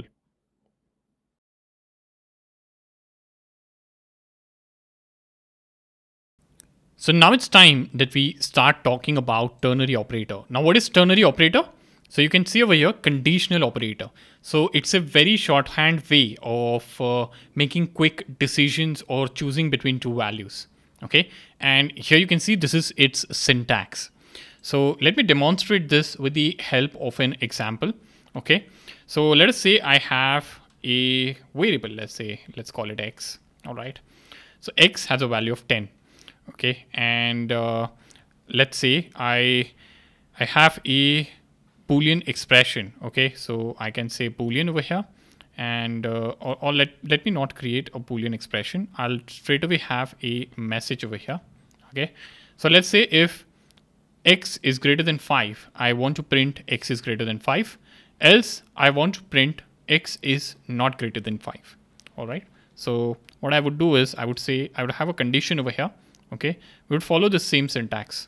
Okay, I'll copy this. Okay, what is the condition? Condition is x greater than 5. That is what we are checking for, right?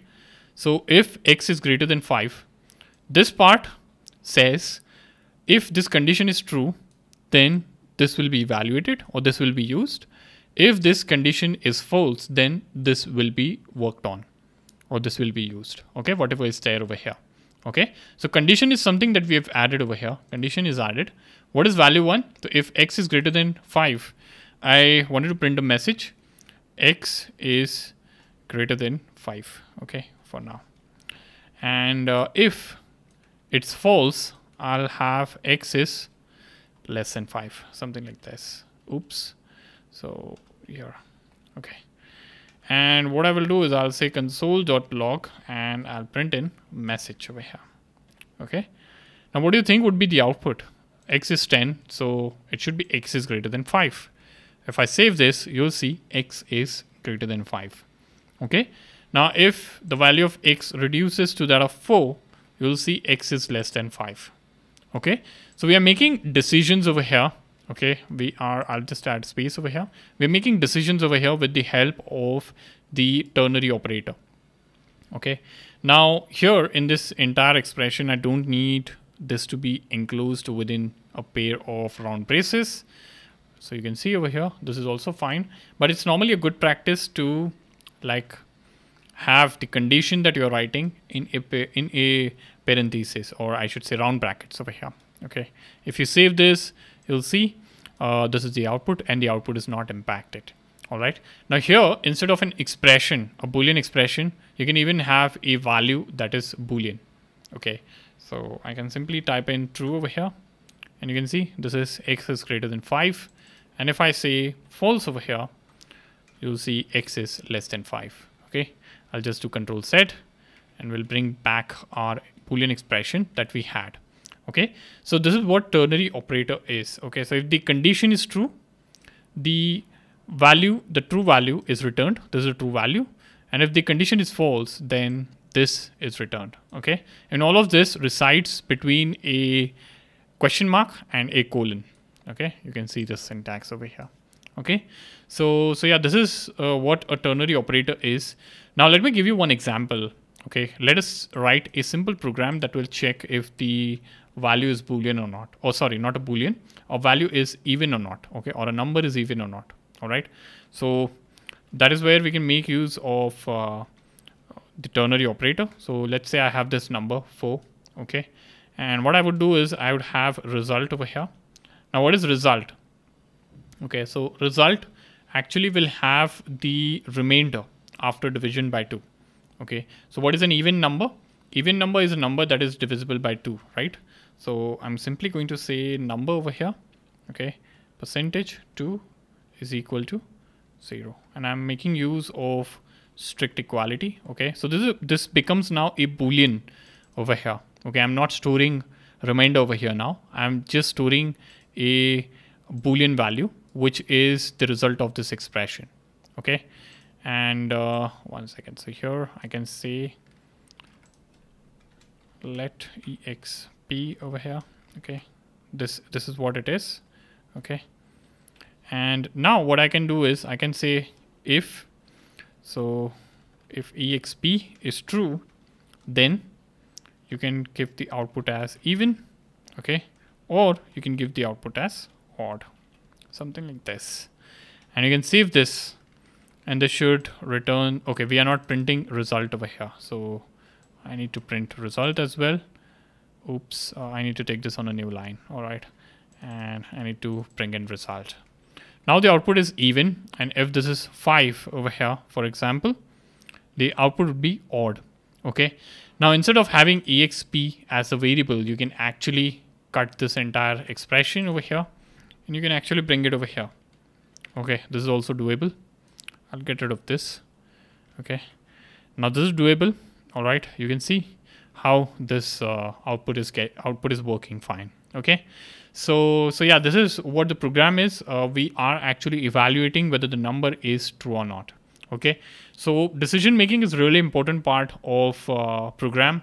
You know, let's say if you're building an e-commerce store, and if you want a discount to be applicable only to some privileged members, so you can have this kind of decision making. So if a member is privileged, then this is a discount value. If he's not, then this is a discount value. So all these kind of decision making form a large part of your JavaScript programming, and not just JavaScript, any programming. Okay, decision making is all about this. Okay, so I hope you're clear about a conditional operator, or ternary operator, I should say. Okay, this is also known as conditional operator, by the way. Okay, at some places, but I prefer calling it ternary. All right. Now, one more thing I want to talk about over here regarding ternary is you can even have nested ternary operator. Okay. So what is nested ternary operator? Okay. So I'll add an example over here. So let's say if we are building an application and we want to evaluate age at multiple levels. Okay. So if the age is less than 13, okay, we say that the person is a child. Okay. If the age is less than 20, okay, then we say the person is a teenager. Okay. And if the age is less than, you can say, or greater than 20, okay, we say that he is an adult.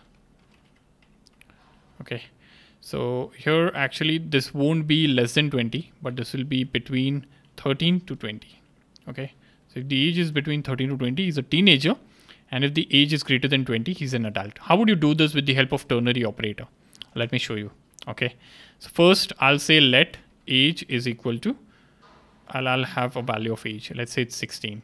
Okay, now what is the syntax of the ternary operator? This is the syntax. I'll get this syntax. Okay, and I'll have, so we'll call this as categorization, child, teenager, and adult. Okay, so I'll say category over here is equal to, okay, and this is syntax. So the first condition is age less than 13, right? So if age is less than 13, it's better to have this in like round brackets. I'll do that. If age is less than 13, what do we say? We call this as a child over here. Okay, so this is a child, right? Now I'll just turn this caps and this is T. Okay, now what is value 2? Okay, value 2, instead of value 2, you can actually start another ternary operator over here. Okay, let me show you how. So here you can say another condition over here. Okay, is age, okay, is age less than 20? Okay, so one thing is confirmed that his, if you are executing this part of the code, he's not less than 13, right? That part is confirmed, correct? If this part is executed, then he's lesser than 13, right? So what you would do is you would come over here, okay, false, if his age is greater than 13, okay, you would check if it's less than 20. Is it less than 20? If it's less than 20, then you say he is a teenager, something like this. And if it's not, you would say he's an adult. Understood?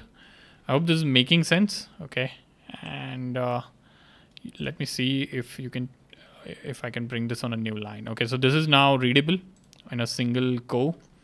Let me show the category over here. Okay. Okay, so I'll add the category here. Okay, now the age is 16, so you can see he's a teenager. Okay, let me make the age as 10. He's a child. Let me make age as 22. He's a adult. How's this working?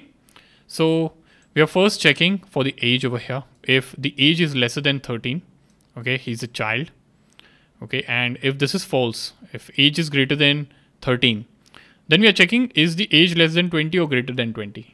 Okay, because now this condition is done, right? This is false. So if it's coming in the false bracket, we are checking if he's greater than 20 or less than 20. If he's less than 20, we say teenager. If he's not, we are saying he's an adult. And that's how it works. And this example over here is an example of nested ternary operator. You can go on nesting over here also. Here also you can add one more ternary operator and you can just keep on doing that. All right. But it's not a good practice to nest a lot of ternary operators. One or two is fine. Okay. One is fine. In fact, I would say this is okay. All right. But beyond this, I would say it's not readable and it's not a good practice. All right. But yeah, this is about ternary operators or conditional operators. And I hope you are clear. Ternary operators helps us evaluate conditions and perform some actions in our code. So I hope you have been able to follow along and I hope this was useful.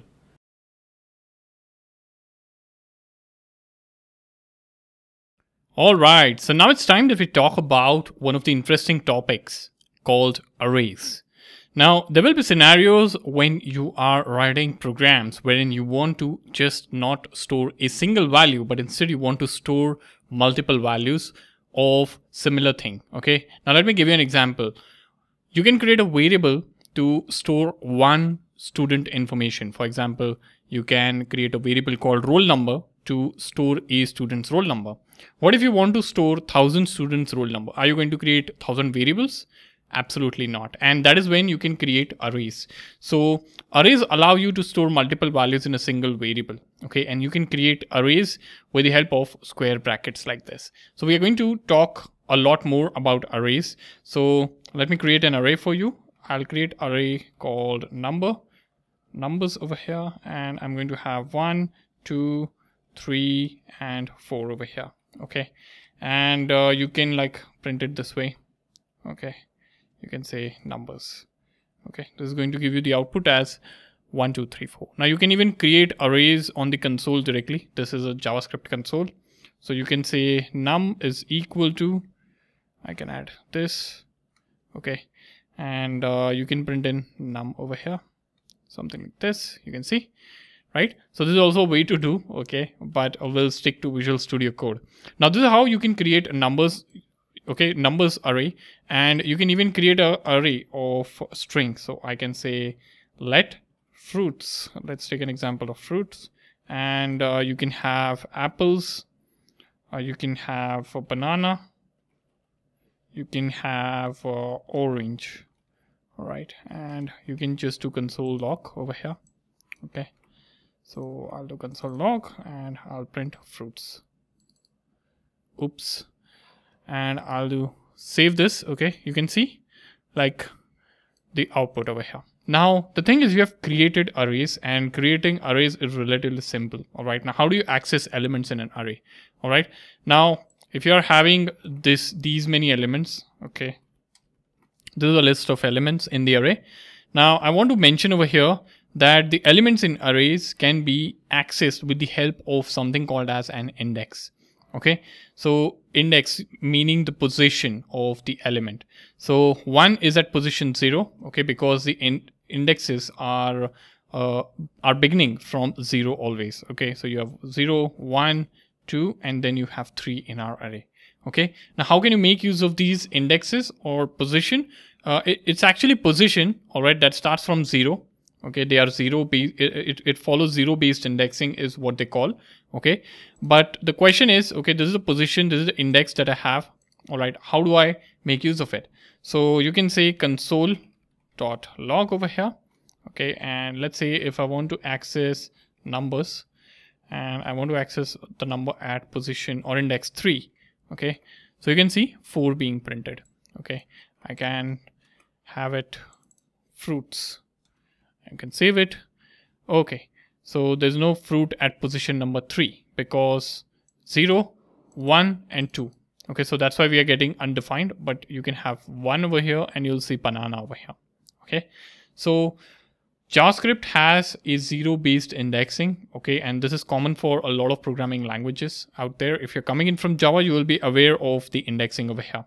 Okay, you can even modify the array elements using indexes. Okay, so for example, like I showed you, you can access the elements in the array using indexes. So you can say fruits, and let's say the fruit at index 1, I wish to have instead of banana, I wish to have cherry, let's say, for example.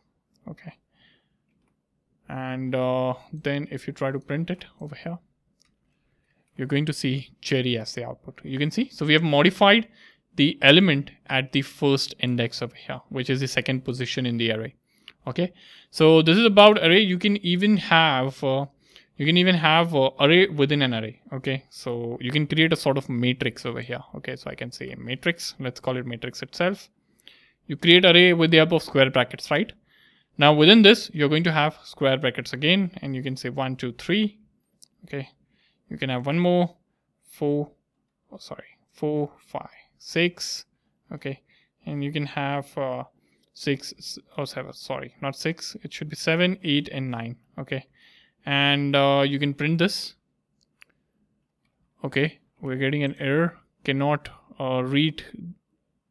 Okay, it's probably because I've missed a comma, so this has to be comma separated, and you can see the issue went away. Okay, so don't forget the comma if you're trying to create a nested array.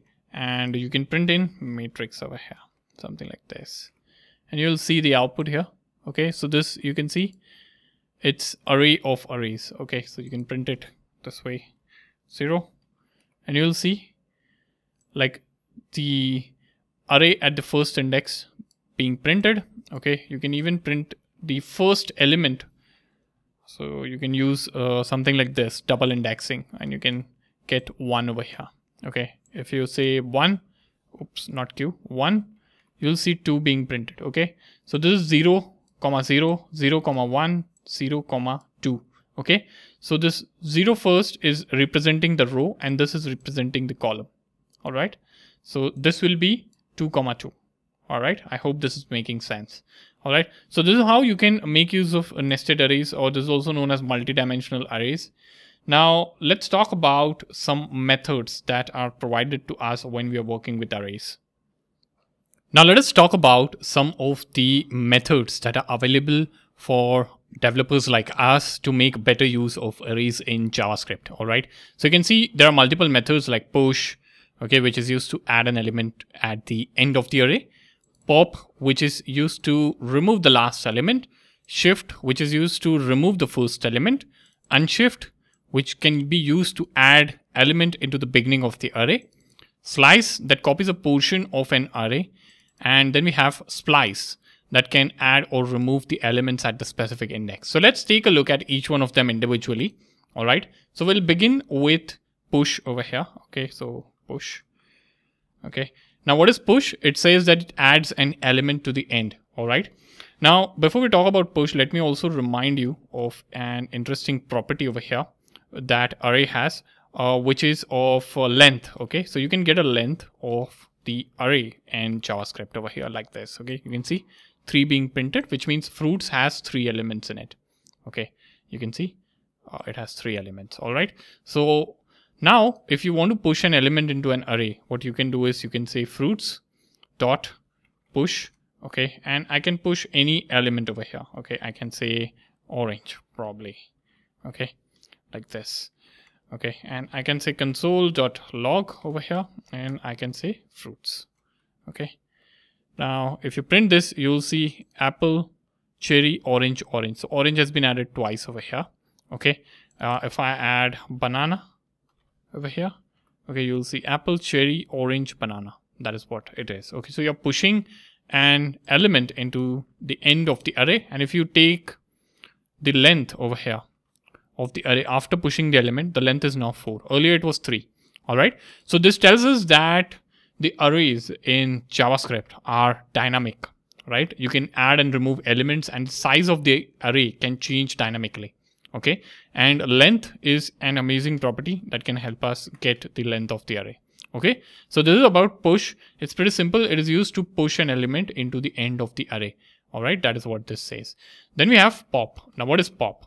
All right, so the definition says removes the last element. All right, so now let us see how it helps us remove the last element. Okay, so I can say I'll copy this console.log over here, and before console.log I'll say fruits dot, I can say pop over here. Okay, and earlier it had 4 elements, now it will have 3. So you can see apple, cherry, and orange.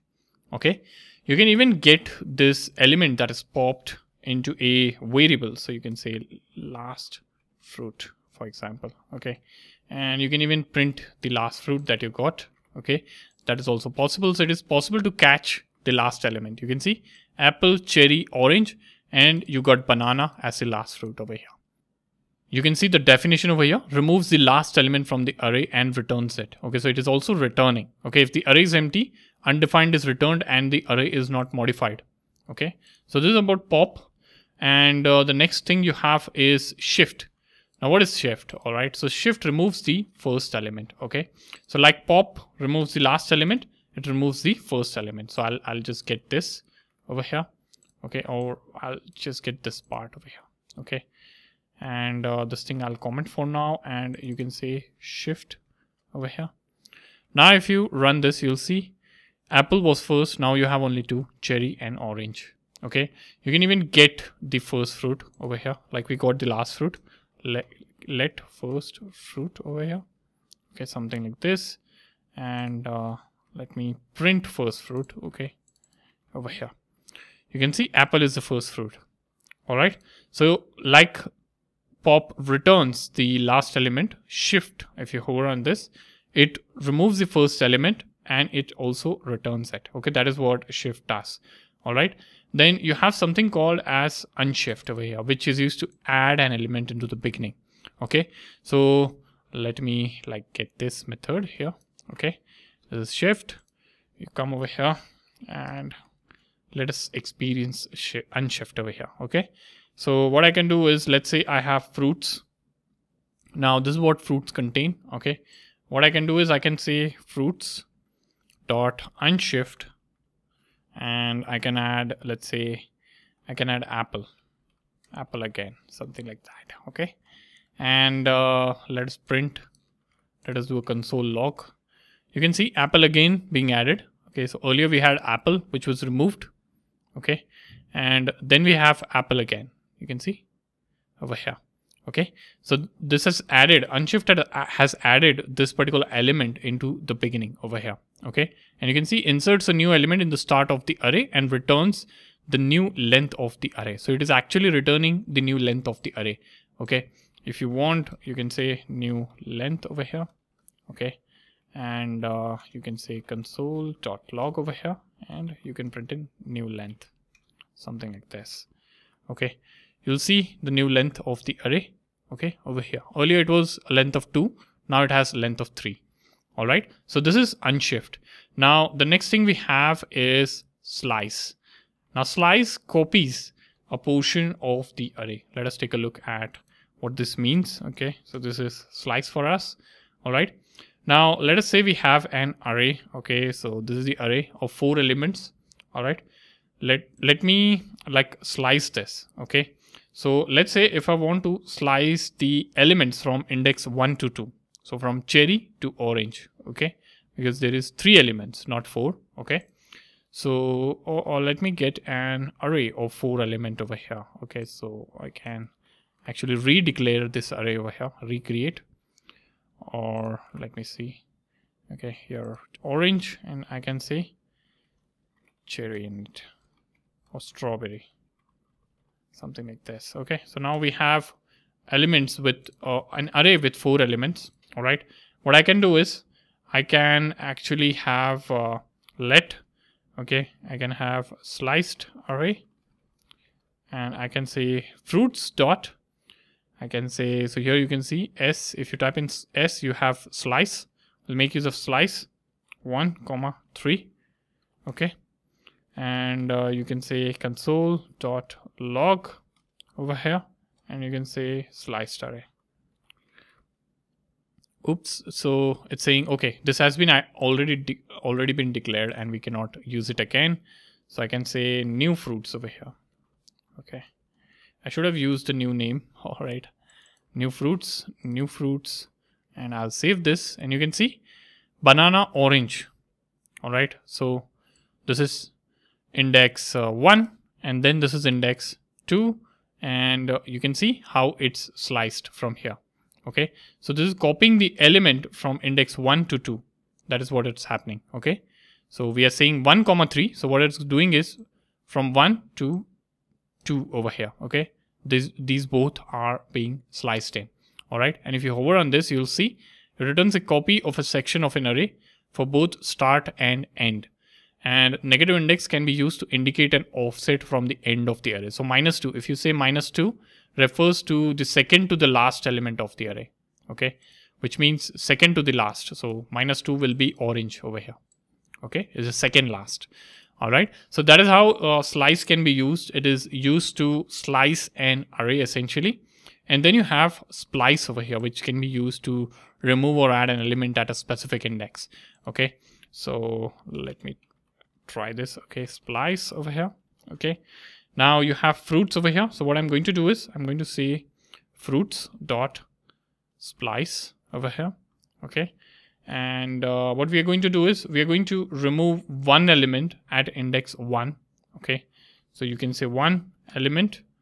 Okay, so if you hover on this, you'll see some documentation. Okay, so it accepts few parameters: start, how many values you want to delete. Okay, and string over here. So you can see start means the 0-based location in an array from which you want to start removing elements. Delete counts means how many elements you want to remove from this number. So if you say from position 1, I want to remove 2. So you need to add 1, 2 over here, something like that. So it will remove 2 elements from position 1. Okay, and the third thing, it returns an element containing. So this is what it's returning. Okay, it returns the array containing the elements that were deleted. Okay, so let us try this over here.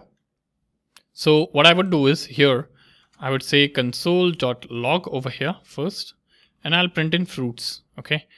Now we are removing 2 elements starting from position 1. Okay.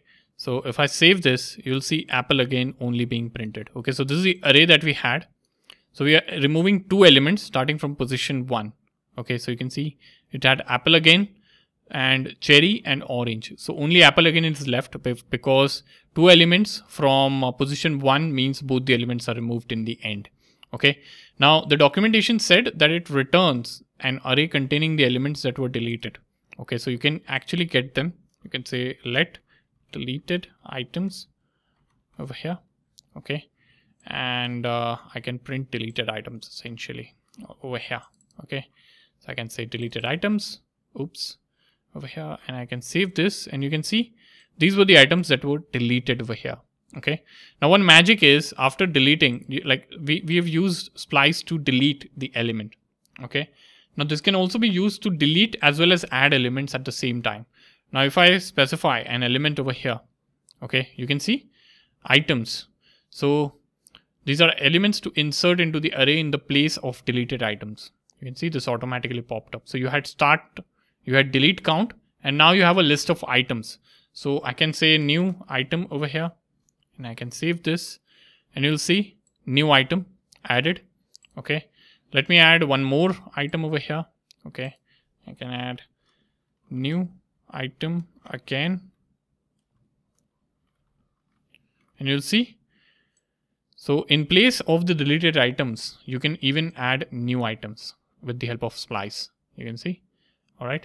So yeah, this is how it works, splice basically, and it's helpful essentially to modify the array as per your requirements. All right. So these were some of the methods that you have access to. So I hope you have been able to follow along, and I hope this was useful.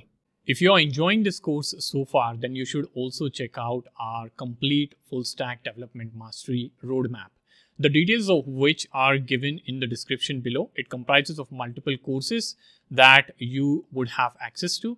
Also, you'll find these details on the website as well. All right. The website is embarkx.com, and I would highly encourage you all to check this out to become a pro developer.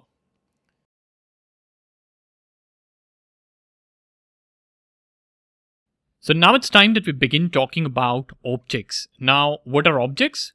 So objects in JavaScript allow you to group related data and even functions together. Yes, we're coming to functions part, but for now we'll be talking about the data part. So objects allow you to group related data and functions together. An object is created using a pair of curly braces. So if you have to create an object, you'd create it something like this. You would say let, and let's say if I want to store some data related to a person, right? So I can say person over here.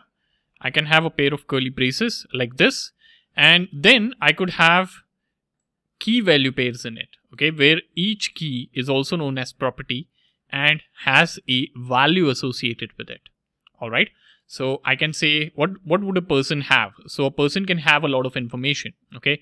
So let's say I'm building a program and I want to store person's information. So either I can create multiple variables, like I can say let person 1, and I can say age person 1, name. Then for person 2, I can say person 2, age, and so on. But this is not the ideal way to go about it, right?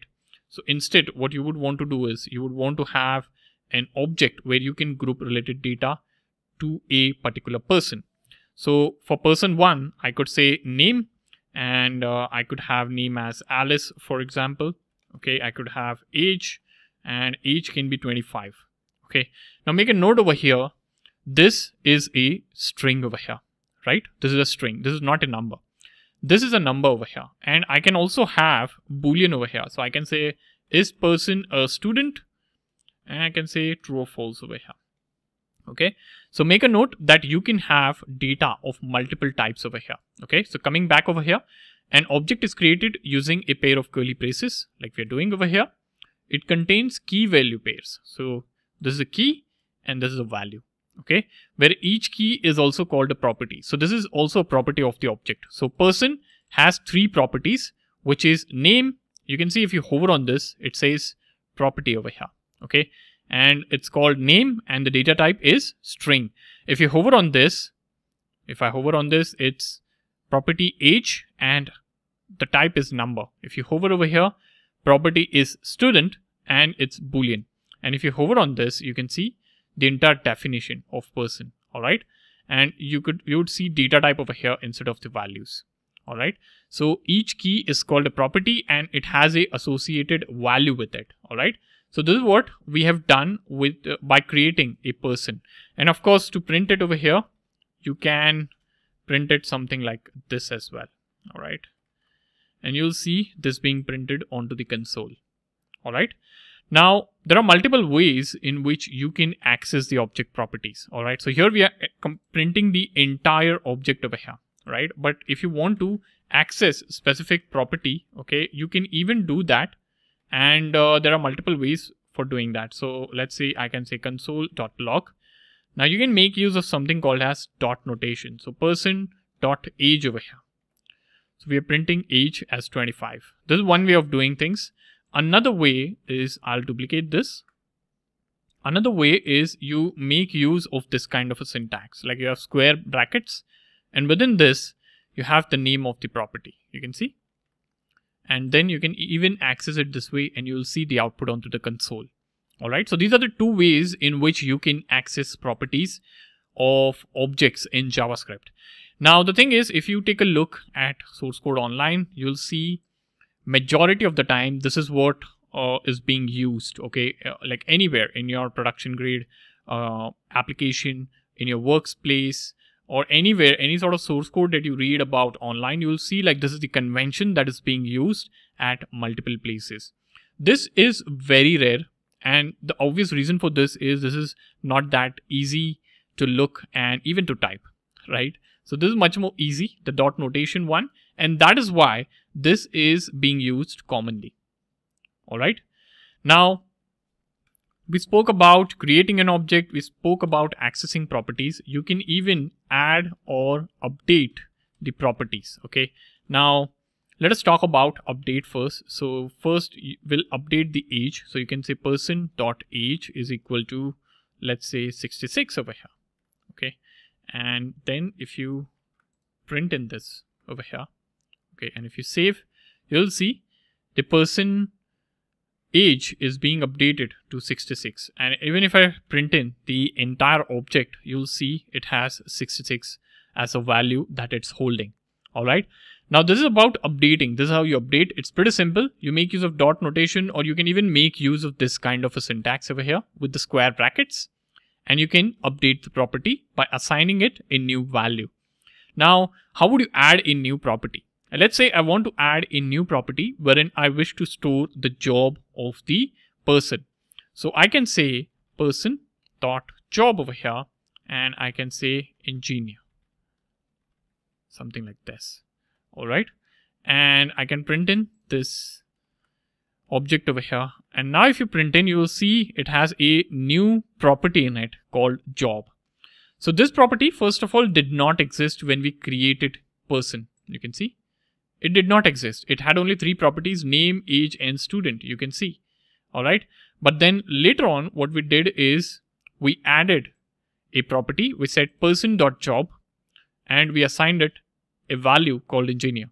So adding a new property is as easy as accessing that new property using dot notation. So if you add any new property name using dot notation, you can assign it a value and that will be added into the object over here. Okay. You can even access it using the dot notation if you wish to over here, like you are accessing the other properties. You can see engineer over here.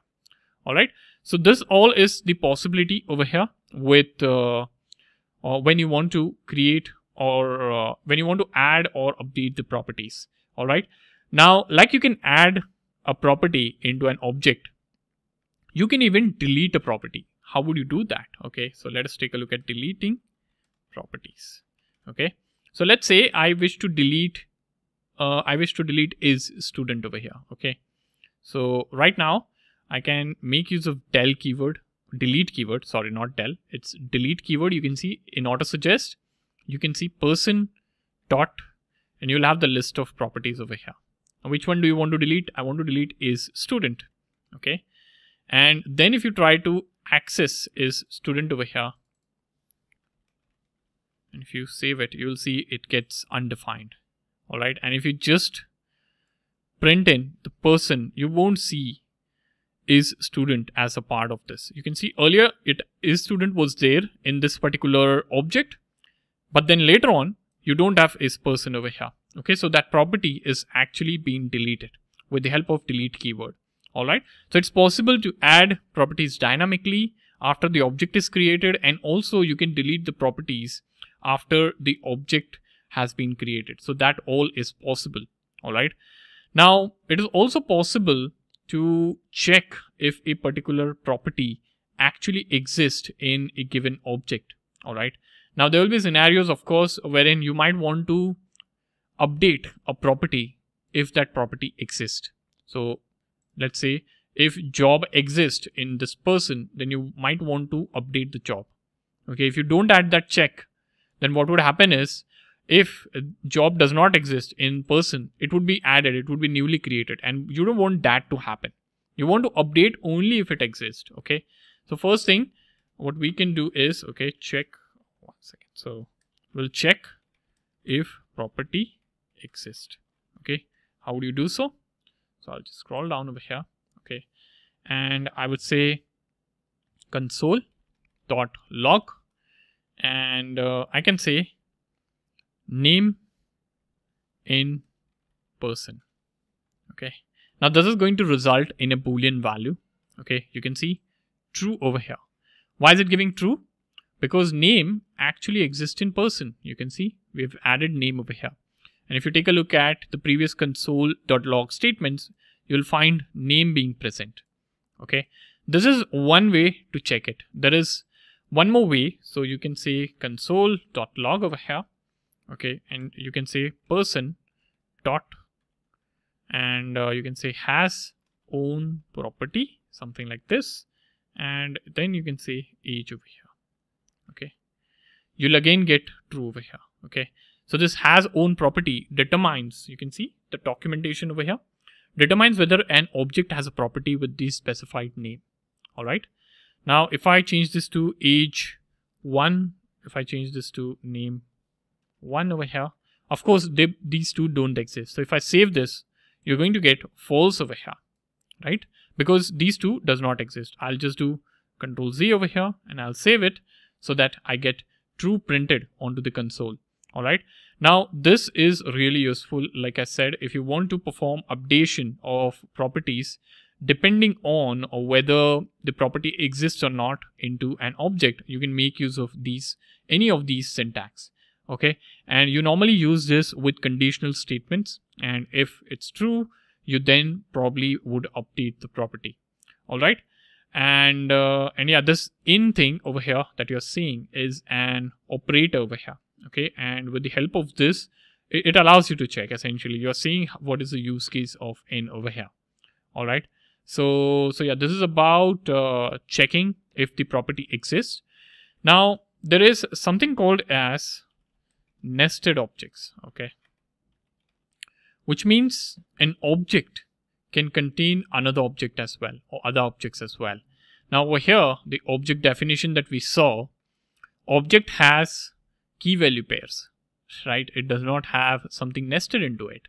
So there will be scenarios wherein you might want to store some sort of complex data, wherein you might want to have an object within an object. All right, now let me give you an example. Let's say you are creating objects to keep a track of students, and let's say you have an online academy that you're building wherein a student enrolls into courses. So what you would do is you would have student over here. Okay, I would have an object to store student information, and I would have name of the student. What's the name? Name is, let's say, Bob over here. Okay, now I want to have a list of courses that student has enrolled in, so I can say courses over here. Okay, and within this courses is an object because it is going to be a list, right? So you can have math over here. Okay, now here you can say true. Okay, you can have science. you can have false over here, and so on. All right. Now, if you wish to print in this, so you can say console.log, and you can see student over here, something like this. So you can see name and then courses is again nested over here, which you can expand name and science, sorry, maths and science over here. All right. Now the question is, you have an object within an object. It's nested object, right? How would you access the property math? So let me show that to you as well. All right. So over here, you have student. You can say student dot, and you can see suggestion. So name, if you want to access age, of course, you can say, you can make use of dot over here. Okay, age does not exist. So I can make use of name over here and you will get access to Bob. Okay. Now, if you want to access courses, you can say courses over here straight away and you'll get access to this JSON, which is the nested object over here. You can see math true, science is false. All right. And if you want to get access to any one of these properties, you can make use of dot notation further and you can say math over here and you'll get true. Okay. So you can like chain these dot notations in this way. You can say student dot courses dot math. Okay. So you are saying student dot courses dot math over here. All right. And it's giving you the output as true. All right. Now, like the outer object, inner object can also have properties with different data types. Right now we are making use of Boolean. Of course, you can store strings, you can have numbers. All right, it's totally up to you as to what you want to store, and it's totally based on your requirements as well. All right, so I hope this is making sense. So that's about objects. And before closing, I want to show you one interesting thing when you're working with object, which is known as object destructuring. All right. So what is object destructuring? Now, object destructuring is a concept or a convenient way, I should say, to extract multiple properties from an object and assign them into variables. Now, take a look at this object over here. It has multiple properties, right? Any object that you create in JavaScript is going to have multiple properties. So there will be times wherein you might want to extract these properties and assign them to individual variables. Now that is possible using object destructuring. So we have an object over here. Let's try it on this. So you have two properties like name and courses. All right. So what I'm going to do is I want name. I want to have a variable called name over here, which will have name value over here for this object, and courses will have the courses value. Okay. So what I'm going to do is I'm going to say let. I'm going to make use of this kind of syntax over here. I'm going to say name and courses over here. Okay. And then I'm going to assign it student. All right. What do you think would happen? This is absolutely valid over here. Okay. But what is actually happening over here is this object is actually broken down and the properties are being assigned. The value of properties are being assigned to these variables. All right. So if I want to print in console.log over here and I can say name. Okay, you'll see name being printed as Bob over here, okay, which is actually the name you have assigned. And then you can have, instead of name, you can have courses and you can save this and you'll see the output over here. Okay, so I hope this is making sense. Now, if you change the variable name from name to name2 over here, let's say, for example, and if you save this, you'll see name is undefined. Now, why is it undefined?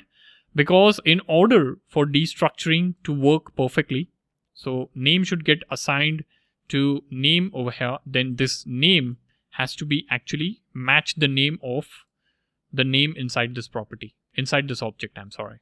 Okay. So for example, if I change the name of courses to courses2, for example, you'll see it's undefined. Okay. So the name has to be similar to that of the property. The name of the variable has to be same as that of the property for destructuring to work. If you skip any of the variables over here, okay, so if I skip courses, you'll see courses is not destructured. All right.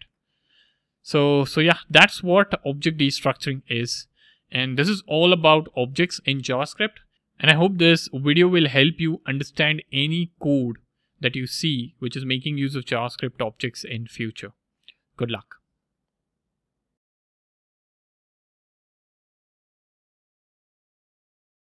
So now it's time that we talk about type conversion in JavaScript. Now, what is type conversion first of all? So whenever you create a variable, you store values in it, the variable has a type, right? So either you might store a string, a boolean, or a number, right? Now type conversion is a process wherein you convert a value from one type to another. Okay, so if you're converting string to numbers, numbers to string, that is what is known as type conversion.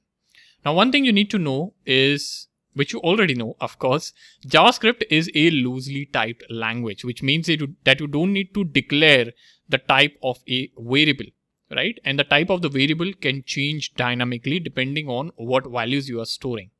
Okay. Another thing is JavaScript supports implicit and explicit conversion.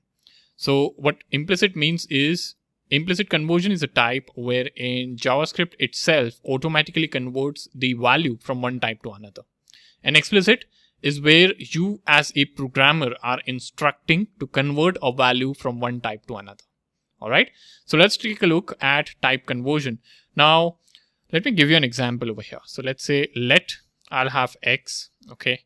And let's say I'll have 5 plus 1. Okay. Now I'll do console.log over here, okay, and I'll print the value of X. All right. I'll also do console.log over here, okay, and I'll say type of, I'll say X over here. If I save this, you'll see the output is 6, of course, and the output is also number because this is holding the value of type number. Now let me experiment a little bit, all right? Now let's say I convert this value 5 into that of a string by adding single quote. Okay, you can even add double quotes, that's absolutely okay. What do you think will be the output? Will it be 6? And if you think it's 6, then what do you think this will give as an output? What will be the output of type of operator over here?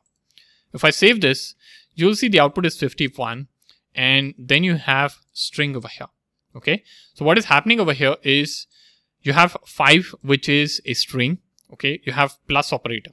You're making use of plus operator on 2 operands. So one operand is a string and other operand is a number. So what happens is this is not a valid addition, right? So what JavaScript implicitly or internally does is it converts 1 into a string. Okay, so then it becomes, so this equation becomes 5 essentially. I have 5 over here plus 1 over here in this form. Okay, so what is 5 plus 1 over here? In this case, it becomes 51 because both of them are string, right? And a string concatenation is being performed. So if you have let, or if I say console.log over here, and if I say hi, okay, over here, plus hello. So I'm going to get output as hi, hello, because a string concatenation is being performed over here. Okay, that is how plus operator behaves with strings, and with respect to numbers, it is going to add those 2 numbers. Okay, so this is an example of implicit type conversion. All right, I'll just comment this out. Okay, now let me give you another example. Okay, so let's say I have example 2 over here. Okay. And let me call this as example 1 over here. Okay, so something like this. Okay, oops, something. Okay, so this statement is not yet complete. That's why I'm getting an error. Okay, so let's say example 2. What is example 2? Instead of having 5 as a string plus 1, okay, so let me have this as an integer first. So I'll have minus 5 minus 1. Okay, I'll copy these 2 lines of statement. I'll paste them over here. And this becomes example 2, of course. Okay, this is also 2. Now, if I save this, you'll see the output is 4 because 5 minus 1 is, of course, 4. And the output is number over here as a result of the type of operator. Okay, that is what you see. So now let me change this to a string. Now, what do you think would be the output? Okay, because here, if you change this to string, this became 51. Right? You can see it's printing 51. What do you think will be the output over here? Okay, any guesses? So if I save this, the output is still 4 and the type of example 2 is still a number. Now why is this so? So here, if you're making use of plus operator, okay, this was converted, this was as is, and this was converted into a string actually. And the output as a result was a string. You can see the output over here. Okay. But in case of minus, this changed, right? This is not, it's not how it's behaving when you used a plus with the same operands, right? So the answer to this is the behavior of plus and minus operators with strings and numbers are different. And that is why you're seeing a behavior change in the output. Okay, so let me explain this. When you make use of plus operators with strings, all right, with strings, there is an option for JavaScript to do concatenation. Okay, JavaScript can do concatenation with strings and JavaScript can do addition when plus operator is used with numbers. Okay, so if you're using this with numbers, it knows, okay, I have to perform an addition. If you're using this with strings, it knows I have to perform a concatenation. But when you're making use of mixed type, what it will do is it will convert number to string. Okay, now in this case, minus does not have a role or a behavior when used with strings. Can you print in hi minus hello? Okay, that does not make any sense, right? So here, since this converting 1 to string did not make any sense, what JavaScript did is it converted 5 to an number, right? And it gave you the arithmetic operation as a result, which is 4. And the type of the final output was also 4 over here. Okay. And this is something similar. And this is how it will work if you're making use of multiplication as well. All right. So let me show that to you as well. Okay. So I'm going to just duplicate this over here. This is our example 3, example 3, and example 3. And I have 5 into 1. What do you think will be the output? Does string 5 in string multiplied by 1 in string make sense? No. So of course this is going to be number. Okay. So yeah, this is how things work. And as you can imagine, internally JavaScript is doing an implicit conversion over here in this case, wherein it is automatically converting the value of 5 over here, which is a string representation, to number over here. Okay. And as you can see, you're getting an output over here. Now, of course, if you duplicate this, let me duplicate this and let me show you one more example. Okay. If I scroll down, if I change this to example 4, sorry, not 5, this is 4. This is also 4 and this is also 4. Okay. Now, instead of 5 over here, let's say you have, let me get rid of this. Let's say you have a true. Okay. And you can say true plus 1. Okay. What do you think will be the output? So the output would be 2 over here because true is considered to be as 1. So if I save this, you'll see 2 and the output is number. Okay. If I say this is false, you'll see output is 1 because false is 0. Okay. So I'll just stick to true over here. Okay. And you can see the output. Okay. So this is how things work, and you can very well see how implicit conversion is behaving over here. All right. Now let's talk about explicit conversions. All right. So I'll come over here. Okay. And we'll talk about converting values explicitly. All right. Now there will be scenarios, first of all. Okay. There will be scenarios wherein implicit conversion won't be enough and you want to do things explicitly, right? So let's say you're asking user to enter an age, for example, or enter marks. Now these things are always entered as numbers, right? And your JavaScript program is getting this from HTML. Okay, so what you would do is you would want to make use of this for certain calculations. Now let us say if you have num over here, okay, 1, 2, 3. Okay, so in my example that I was talking about, wherein you are accepting things like age and marks, okay, you might want to do explicit conversion wherein you know, like, the number being entered is a number actually, but it might be given as an input to your program as a string. So you might want to convert it explicitly, right? So let me give you an example. Let's say you have number over here, and let's say you have bool over here. Okay, this. Okay, so I have two variables. Okay, Now, in order to do some type conversion explicitly, JavaScript offers a set of functions over here that you can see. So when you're working with strings, these are the functions. You have toString and string over here.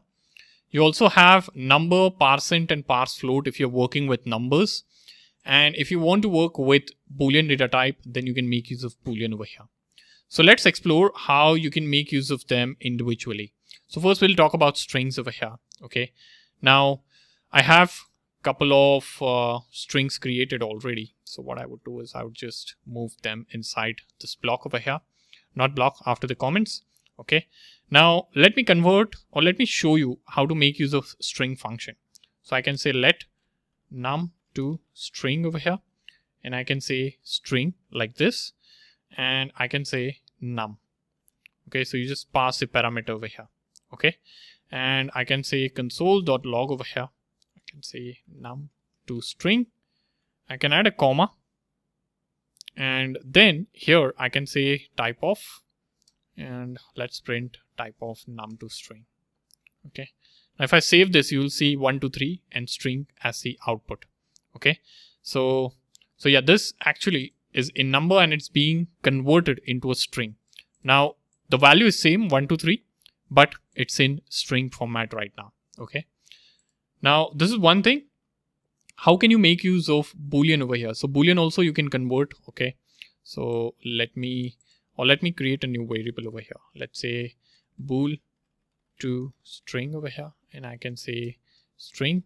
Okay, I can say bool over here, something like this, and let me like copy this, and you can say bool to string and bool to string type of. You can see true, and it is now being represented as string.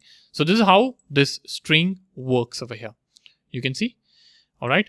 So this is about string. Now you have toString as well that you're seeing over here. So you can actually say let. So let me say num to string, or let me copy this actually. All right. I'll just copy this entire thing, in fact. Okay. And over here, I'll call this as 1. This also as 1 over here. This also as 1. I'll append 1 in the end. Okay. And instead of string over here, I can say num dot to string. Okay. Like this. And for bool also, I'll say bool dot to string like this, and I'll save this. So you can see the output is same. Okay, so either you can make use of toString over here or just a string in this way. All right.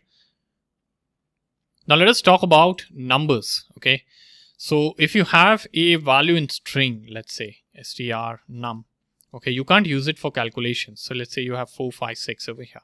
Okay, you can't use this for calculations. You might want to convert this explicitly into number so that you can make use of it. All right, and let us say you also have a decimal based value. So I'll say str float over here. Okay, or you can say call it decimal, whatever you want to. And let's say this is 12.55 for example. All right, you can take any random number. Okay, so let us take a look at number first of all. Okay, so you can say let str to num over here. Okay, you can say number, you can see number, and you can pass in str num, sorry, not float, str num over here like this. Okay, now let me print in the value over here and also the type. Okay, so I'm going to copy this and paste it over here, and if I save this, you'll see 456 is the output, and this is of type number now. All right, so this has been converted into a number, as you can see. Okay, now I can duplicate this line. Let us duplicate this line, and let us see an example with parseInt over here. Okay, so if I make use of parseInt, you can see int over here. Okay, str to int, and I'll replace this with parseInt, and I'll save this. Now you can see this is again a number. Okay, so this is actually converting it, a string, into an integer. Okay, now what happens if you add str float over here? Okay, if you add str float, you'll see it is truncating this decimal part. You can see only 12 is being printed. 12.55 is not being printed. Okay, so this is useful if you want a whole number. All right, but what would things look like if you want to maintain decimals as well, and also want to have conversion to number, and also want to maintain decimal for accuracy? Okay, because here there's a data loss, right? The decimal value is lost. So that is where this parse float comes into picture.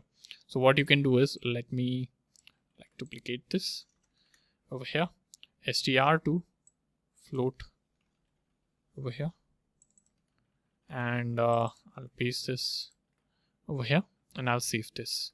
And instead of parse int, I'll say parse float. If I save this, you'll see 12.55. So the decimal value is also being preserved, and this is being printed as a number. Okay, so there are three things to remember: number, which is used to convert a string to number; parse int, which is used to convert any value you have into an integer. Then you have parse float, which can help you get the entire value or store the entire value along with the decimal. Okay, now one thing I want to mention over here. Okay, if you try to convert a string to a number, that won't work. Okay, so you can say str invalid, okay, or num invalid num, let's say. Okay, because this is going to be invalid, I know. Let's say I say number. I won't create a variable here, but I'll directly have number, and I can say hello. Okay, now this is not valid at all. Okay, so you can like take this and you can print it over here, but this is not valid. Okay, if I save this, you will see it's not a number. NaN meaning not a number, NaN, and the type is number. Okay, but the value is lost. It's NaN. All right. So yeah, if you're doing a typecasting or a type conversion to number, make sure that the source actually is holding a valid number. Okay, if I add characters into this, into 456, I say 45A6, then it would be NaN again, because it's not a valid number, right? I hope this is making sense. Okay, now let's talk about Boolean over here. So we'll create 0. Okay, and I'll also have let non-empty Boolean string over here, or let me remove Boolean from here, it's getting longer. Okay, and then I'll have hello. Okay, and let's see how you can make use of Boolean. So you can say let 0 to Boolean. So let's convert 0 to Boolean first. I'll say Boolean over here, and I'll say 0. Okay, what do you think will be the output? Okay, so let me get this statement here, console log. I'll replace this invalid num with 0 Boolean, and you'll see false.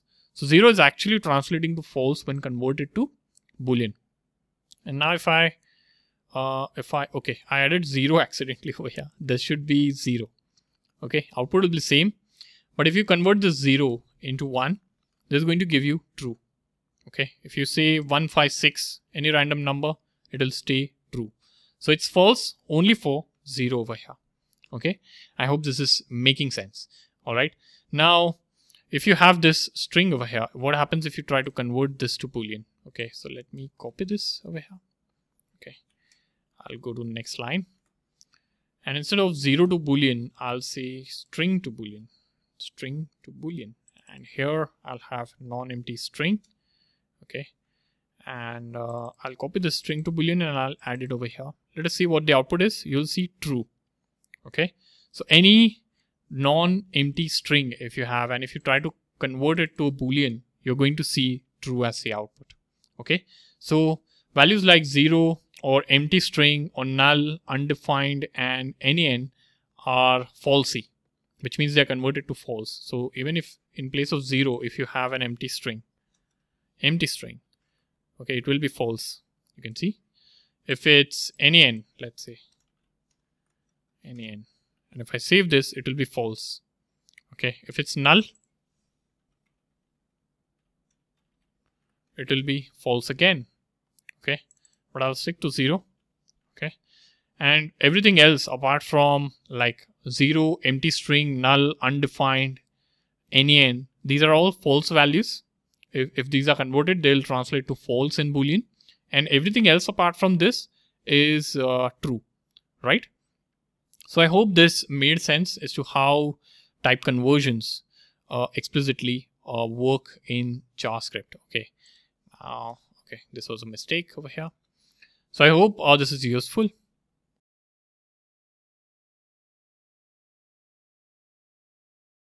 I want to talk a little about JavaScript conventions. So here I am on developer.mozilla.org. So you can come onto this link if you search for developer Mozilla. So let me show it to you. Okay, you can say developer. Okay, developer Mozilla JavaScript, and you can say conventions. Okay, if you search for this, you'll see this link, guidelines for writing JavaScript code examples. Right, and this is the link that you will come over. Now this is general guidelines for writing JavaScript code, and here you have some navigation options. Like you can see general guidelines. These are all general guidelines. Comments, how are comments to be written? Okay. Now there is a good example as well as the bad example over here. Okay. You have functions, loops, objects. You have guidelines for strings.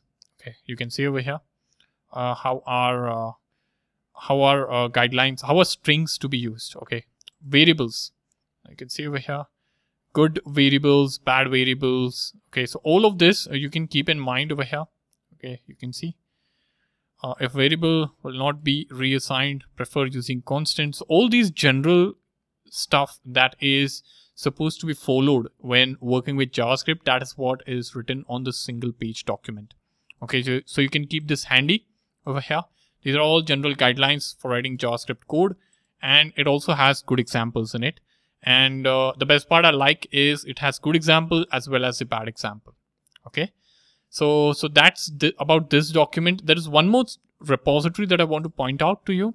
So if you go to github.com, over here in the search bar, if you search for JavaScript conventions, okay, you'll come across this website, or sorry, not website, this repo by this person over here. Just click over here. Then you'll see over here, this particular repository has different templates for naming conventions. Okay, you can see C#, Git, JavaScript, PowerShell, R, SQL Server. Okay, now this is licensed under MIT, so be sure to adhere to that.